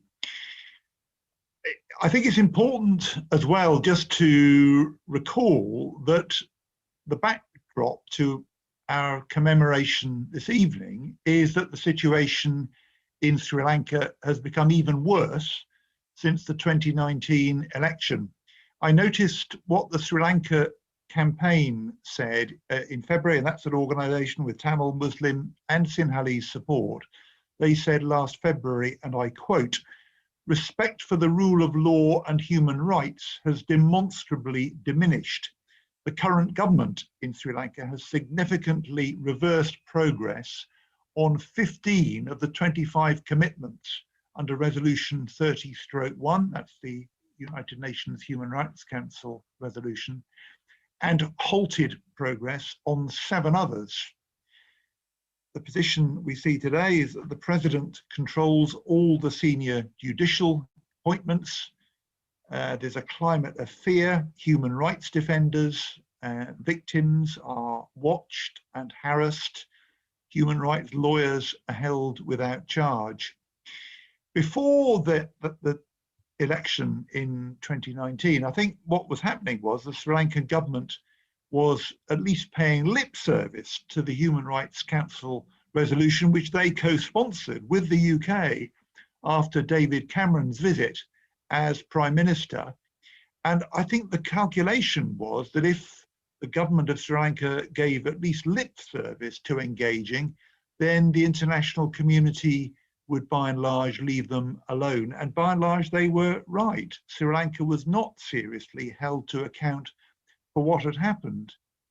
But that has changed, I think, now. There is preparedness now to name guilty individuals. The US rightly has designated the army commander, Shavendra Silva, who led the ground assault on the beaches of Mulivaikal at the end of the Civil War, attacking civilians, hospitals, medical staff, and no-fire zones. I think the UK should do so as well. We in the UK now have an arrangement which enables individuals to be sanctioned when they have been responsible for atrocities of that kind. We should use that mechanism. Kamal Gunaratne, now Defense Secretary, led a February 2009 assault attacking civilian hospitals and food distribution points. He commanded the Joseph Army Camp, which is notorious for torture carried out after the war. The United Nations has named him. The UK should sanction him as well. I very much welcome the new UN Human Rights Council resolution, which has been the culmination of all that work in Geneva over a period of years. I think the evidence gathering in the resolution is crucial to make sure that material is maintained for the crucial international accountability which Sri Lanka has resisted for so long, but which one day must come. And I welcome the commitment to regular reports back to the Human Rights Council on the conditions which prevail in Sri Lanka. The problems in Sri Lanka can't be resolved without this independent international inquiry on what happened at the end of the civil war, and I will continue with colleagues from right across the House of Commons to press the UK government to demand such an inquiry.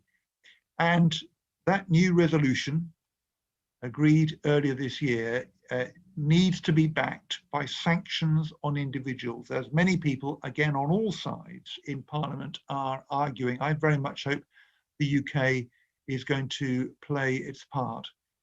And I'd ask that my greetings should be passed on to everybody who's marking today, and I'm grateful for the opportunity of being part of the commemoration this evening. Thank you for inviting me and for the warmth of your welcome. Thank you so much, Stephen, and thank you so much for your ongoing support for the Tamil community, and we look forward to continue working with you. Up next, we have a victim account from Anton Phillips Chinnarasa. Anton is the human rights activist and founder and president of Center for War Victims and Human Rights, and he continues to contribute in several ways for justice and freedom for our people. Mr. Anton.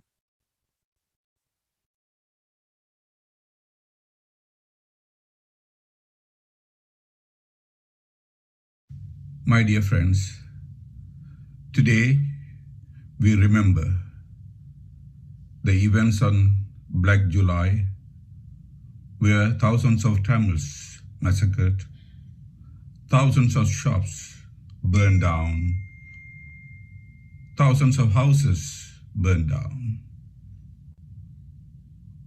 It was a horrible, unforgettable massacre of Tamils. On July 25th and 27th of 1983, these events took place. I happened to be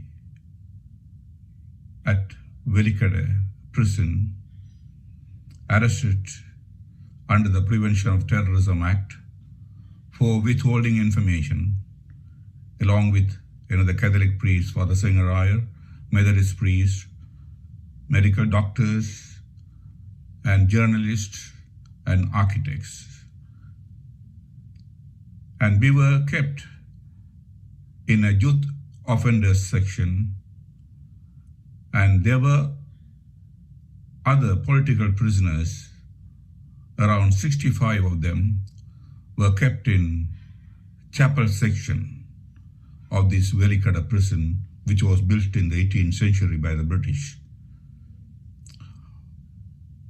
On the 25th, the massacre took place on the chapel section, and 35 of them were killed, including Kutimani, Tangathurai, Jagan, and many other political prisoners. There were 27 of them left, and they were brought here in our section on the 26th.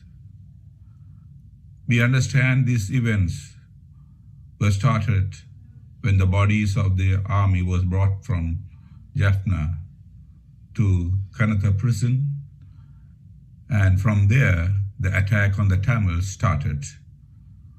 On the 25th morning, we could see the whole Colombo was in fire. The whole smoke around our prison we could see. And we could see all what is going on and hear. On the 27th, the attack was on us, or the youth offender section, which was also well protected. But even though Sinhalese criminals were let out to attack on us, and we were at the receiving end. And among the 9 of us, when Dr. Rajasundaram was killed, we fought for 20 minutes with the Sinhalese criminals, and we survived. We didn't allow them to let in. And finally, the army came and fired the tear gas, and they dispersed. At the same time, at the downstairs, where the 27 prisoners were kept, 18 of them were killed. And like that, 53 people were killed in the Velikada prison on that day. Till today, there was no inquiry, no justice had been done to the Tamils or to the Tamil political prisoners. And we look back, in the last 38 years, these massacres have continued, and we are without justice, without freedom. And we asked the international community to understand and bring justice and freedom to our people. I could share many things. Due to the time constraint, I will try to end here, and thank you for giving this opportunity.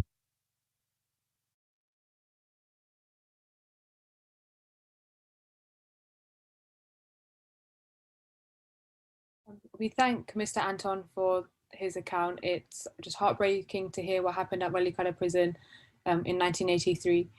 I will now pass you on to Sarah Ed Davey. Sarah Ed Davey is the leader of the Liberal Democrats and is a member of Parliament. Sarah Davey has been a robust proponent on working with us for the rights of Tamils in Sri Lanka and has attended the United Nations Human Rights Council with us numerous times. And we're so honored to have Ed with us again today and for his continued support. Over to you, Ed. Thank you. Sorry, you're on mute, Ed.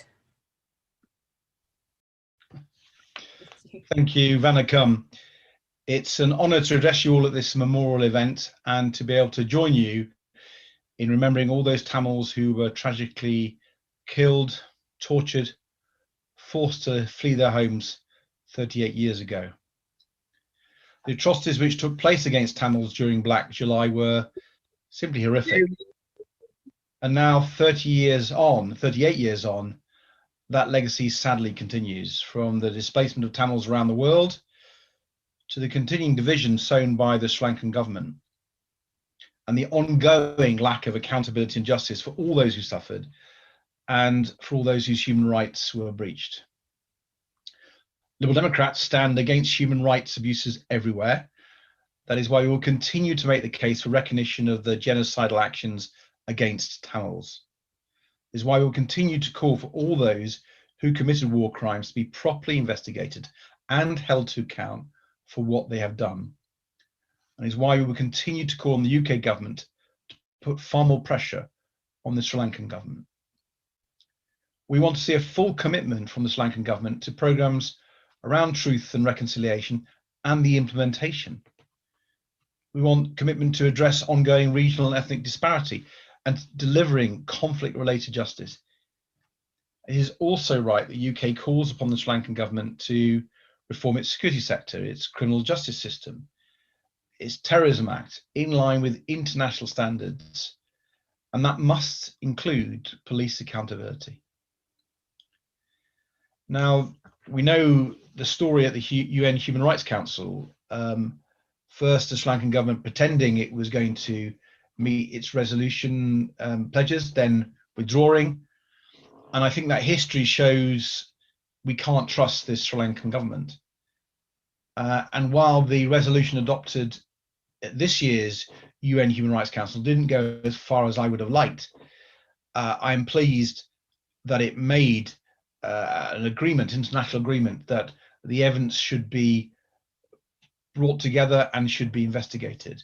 And we need to see that happen, and we need to see that happen at pace. We need to make sure that where human rights abuses have taken place, that the UK speaks up on the international community act. And I hope that in the UK, we can ensure things like our trade policy takes account of human rights conditions. And I think, frankly, anything less would be shameful. I think we need to look at the use of Magnitsky sanctions, which have already placed sanctions on perpetrators of serious human rights violations from a number of countries, Russia and China, to name but a few. But so far, the UK government has not imposed any such sanctions against any individuals who committed atrocities in Sri Lanka, even though the United States has taken such steps. I believe, Liberal Democrats believe, that where there is evidence that any individual has been involved in war crimes or human rights abuses, Magnitsky sanctions have to be on the table. And if the Sri Lankan government does not want to engage with the processes of reconciliation and justice, then it is clearly right that independent multilateral institutions should do so. And I'm pleased that the UN Human Rights Council has made that clear. Frankly, I would like to go further. I think the UK should use its position on the UN Security Council to refer the situation to the International Criminal Court. I don't think the international community can turn a blind eye any longer to these injustices. These are injustices that didn't even start with the injustices of 38 years ago that we're remembering today. They started long before then. There has been a track record of genocidal activities by the Sri Lankan government, successive Sri Lankan governments. It led to the injustices of the Civil War. It continues with the injustices taking place today. There has to be far stronger action, whether it's by the UK government or the international community. And I think on anniversaries like we have today, it's time to renew that call and renew our commitment to that call. So my thoughts today on this important anniversary are with everybody who's been impacted or affected by it, and to remember all those who suffered because of it. Namri Vanakam. Nandri, thank you so much for that, Ed. I think you raised some important points from Magnitsky Act to the referral for the ICC. I think these are things that the Tamil community have been working hard for in years, and we look forward to working with you in the future. And thank you so much for attending today as well. Up next, we have Switzerland Tamil Action Group. So here with us today, we have Vidushan Yogaraja and Abrana Rasalingam.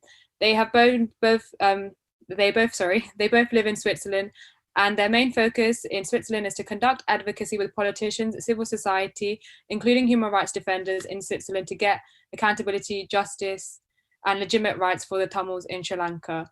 Over to you, Vidushan and Abrana.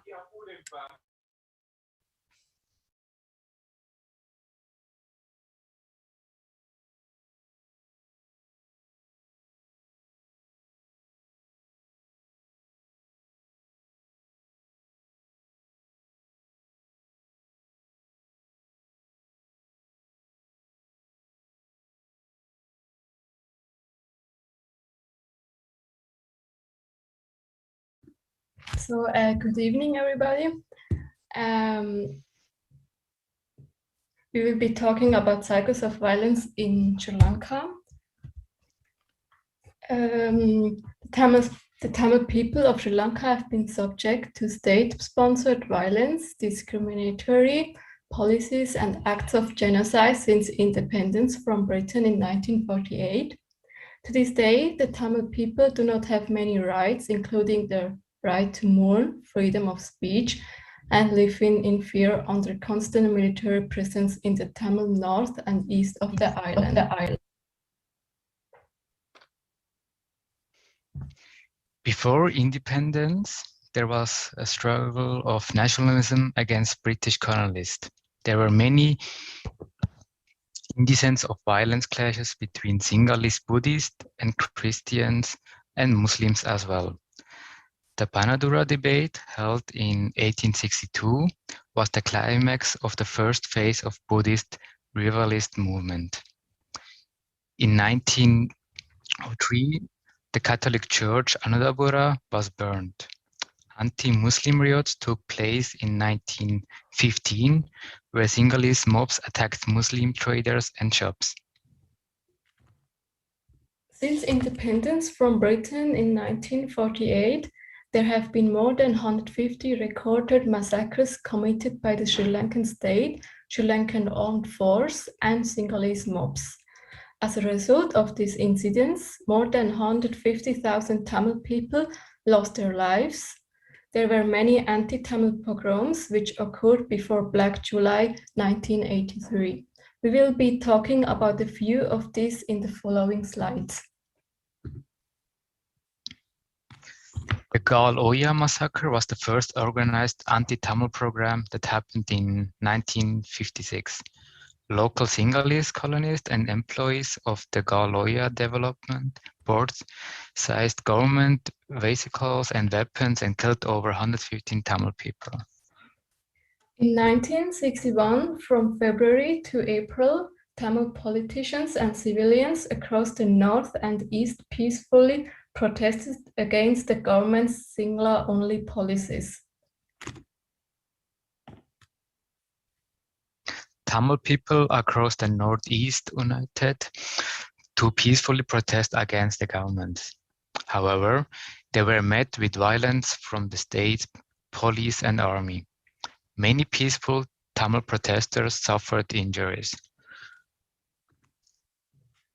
The Fourth World Tamil Conference was organized by Father Tanyagayam Alikalar, who was a professor of the Tamil language in Malaysia. Tamil delegates from all over the world, such as Tamil Nadu, Malaysia, Mauritius, and many more places, attended to this conference in Jaffna, Sri Lanka. The event took place in the evening when suddenly Sri Lankan police officers started shooting at Tamil attendees. As a result, 9 Tamil people were killed and a further 50 Tamil civilians sustained injuries.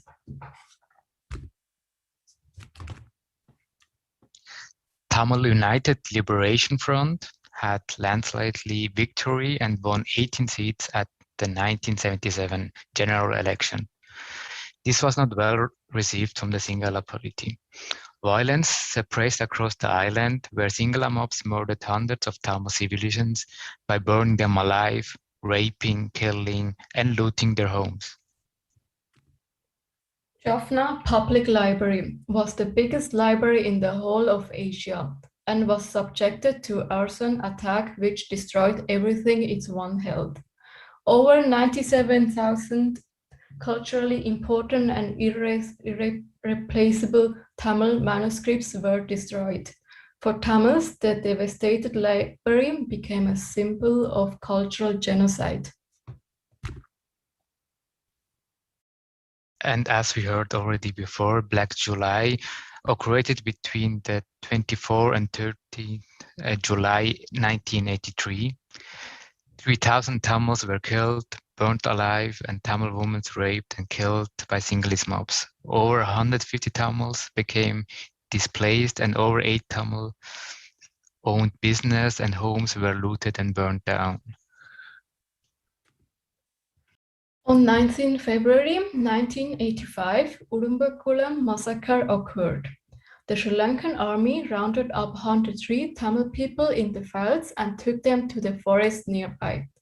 There they raped and cut the breast off from the Tamil women and killed them. Others were lined up and shot dead. In total, 103 Tamil people were killed, including many Tamil children. Here is a list of available names of the victims of Udumbakulam massacre.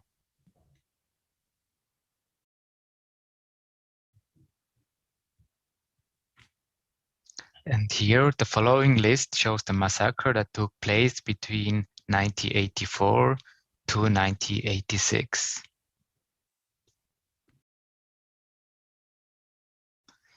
On 28 January 1987, Kokkaranjole massacre occurred. The Sri Lankan military began attacks on the village and continued for 3 days. More than 200 Tamils were killed. The following list shows massacres that took place between 1990 to 1995. On 12 June 1991, the people of Kokarichole suffered through a second massacre at the hands of the Sri Lankan army. More than 220 people were killed. On 9th of July 1995, the military ordered Tamil people to take refuge in church and temples. About 2,500 Tamil people followed the military's order, left their homes and took refuge in St. Peter's Church in Navali. 8 rocket bombs were dropped on St. Peter's Church and its surroundings. 155 bodies of Tamil civilians were recovered and 250 Tamil people were seriously injured. A mass grave was found at the Germany military checkpoint. As many as 600 Tamil civilians went missing after being arrested by the military. In 1998, the Sri Lanka Human Rights Commission began inquiring into this disappearance, but no one has been found accountable. Here, the following list shows massacres that took place between 1996 and 2000.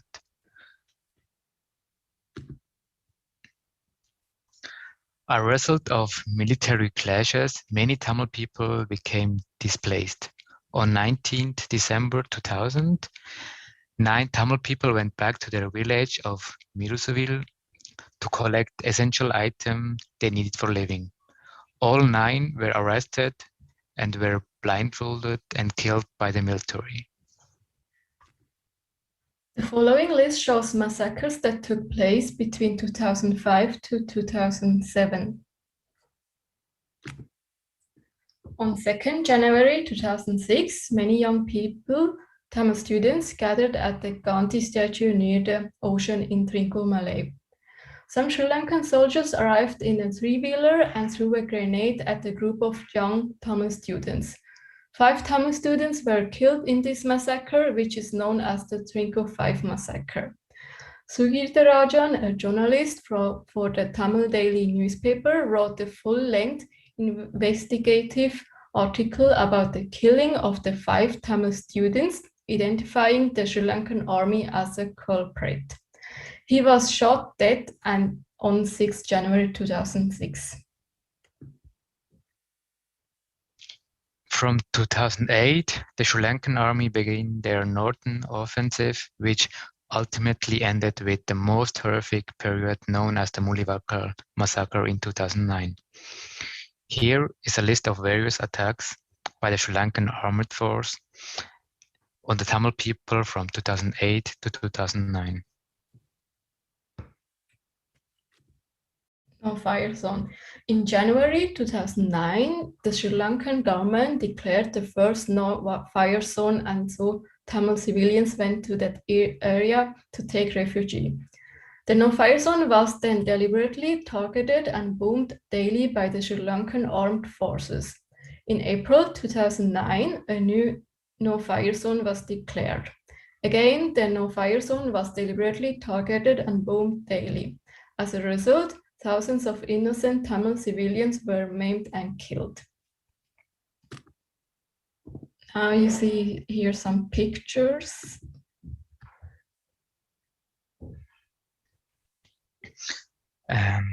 Even the brutal ending of the armed struggle in 2009, the cycle of violence continues. There is increase of militarization in Tamil homeland, no accountability, completely impunity, no justice for Tamil victims. Many Tamil civilians, as well Tamil and Sinhalese journalists, have been abducted in white vans and killed by the states of paramilitary groups.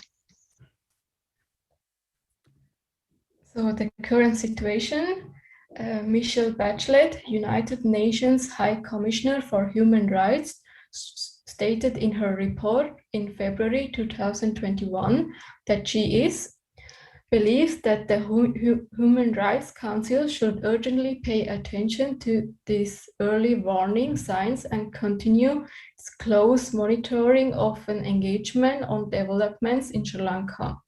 She urges member states to pursue alternative international options for ensuring justice and reparations and so strengthen capacity to make progress.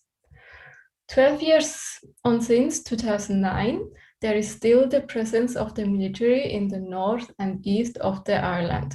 Military intimidation, lack of free speech, lack of freedom of press, continued imprisonment of Tamil political figures. Young Tamil man and woman under the Draconian Prevention of Terrorism Act, PTA.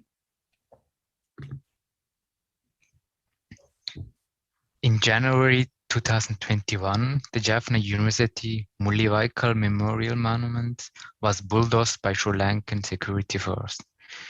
This shows that they are trying to hide and destroy evidence and any that atrocity committed by the Sri Lankan state against the Tamil people, even to this day.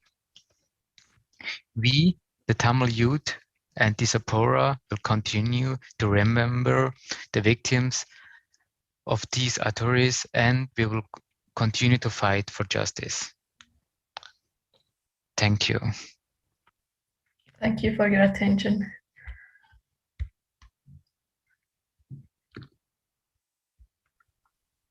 Thank you so much, Vidishan and Abrona, for that detailed presentation on the cycle of violence, as it clearly shows that this is an ongoing pattern carried out by the Sri Lankan state.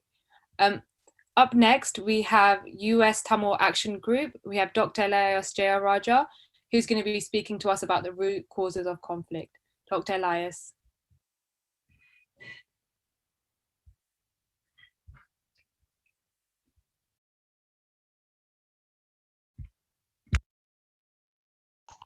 You're on mute, Jayarajan. Sorry about that. Welcome to everyone. I will touch on the root causes of the conflict that led to Black July and the mayhem thereafter. I think we have also already seen several presentations touching on several aspects of it. So I will only take maybe a few examples. Thinking about the root causes of the conflict, there are historical reasons, and then there's reasons, history, since independence. Historically speaking, I think the seeds of conflict were embedded by the colonialism that took place, as we know, since 1505, when the Portuguese came for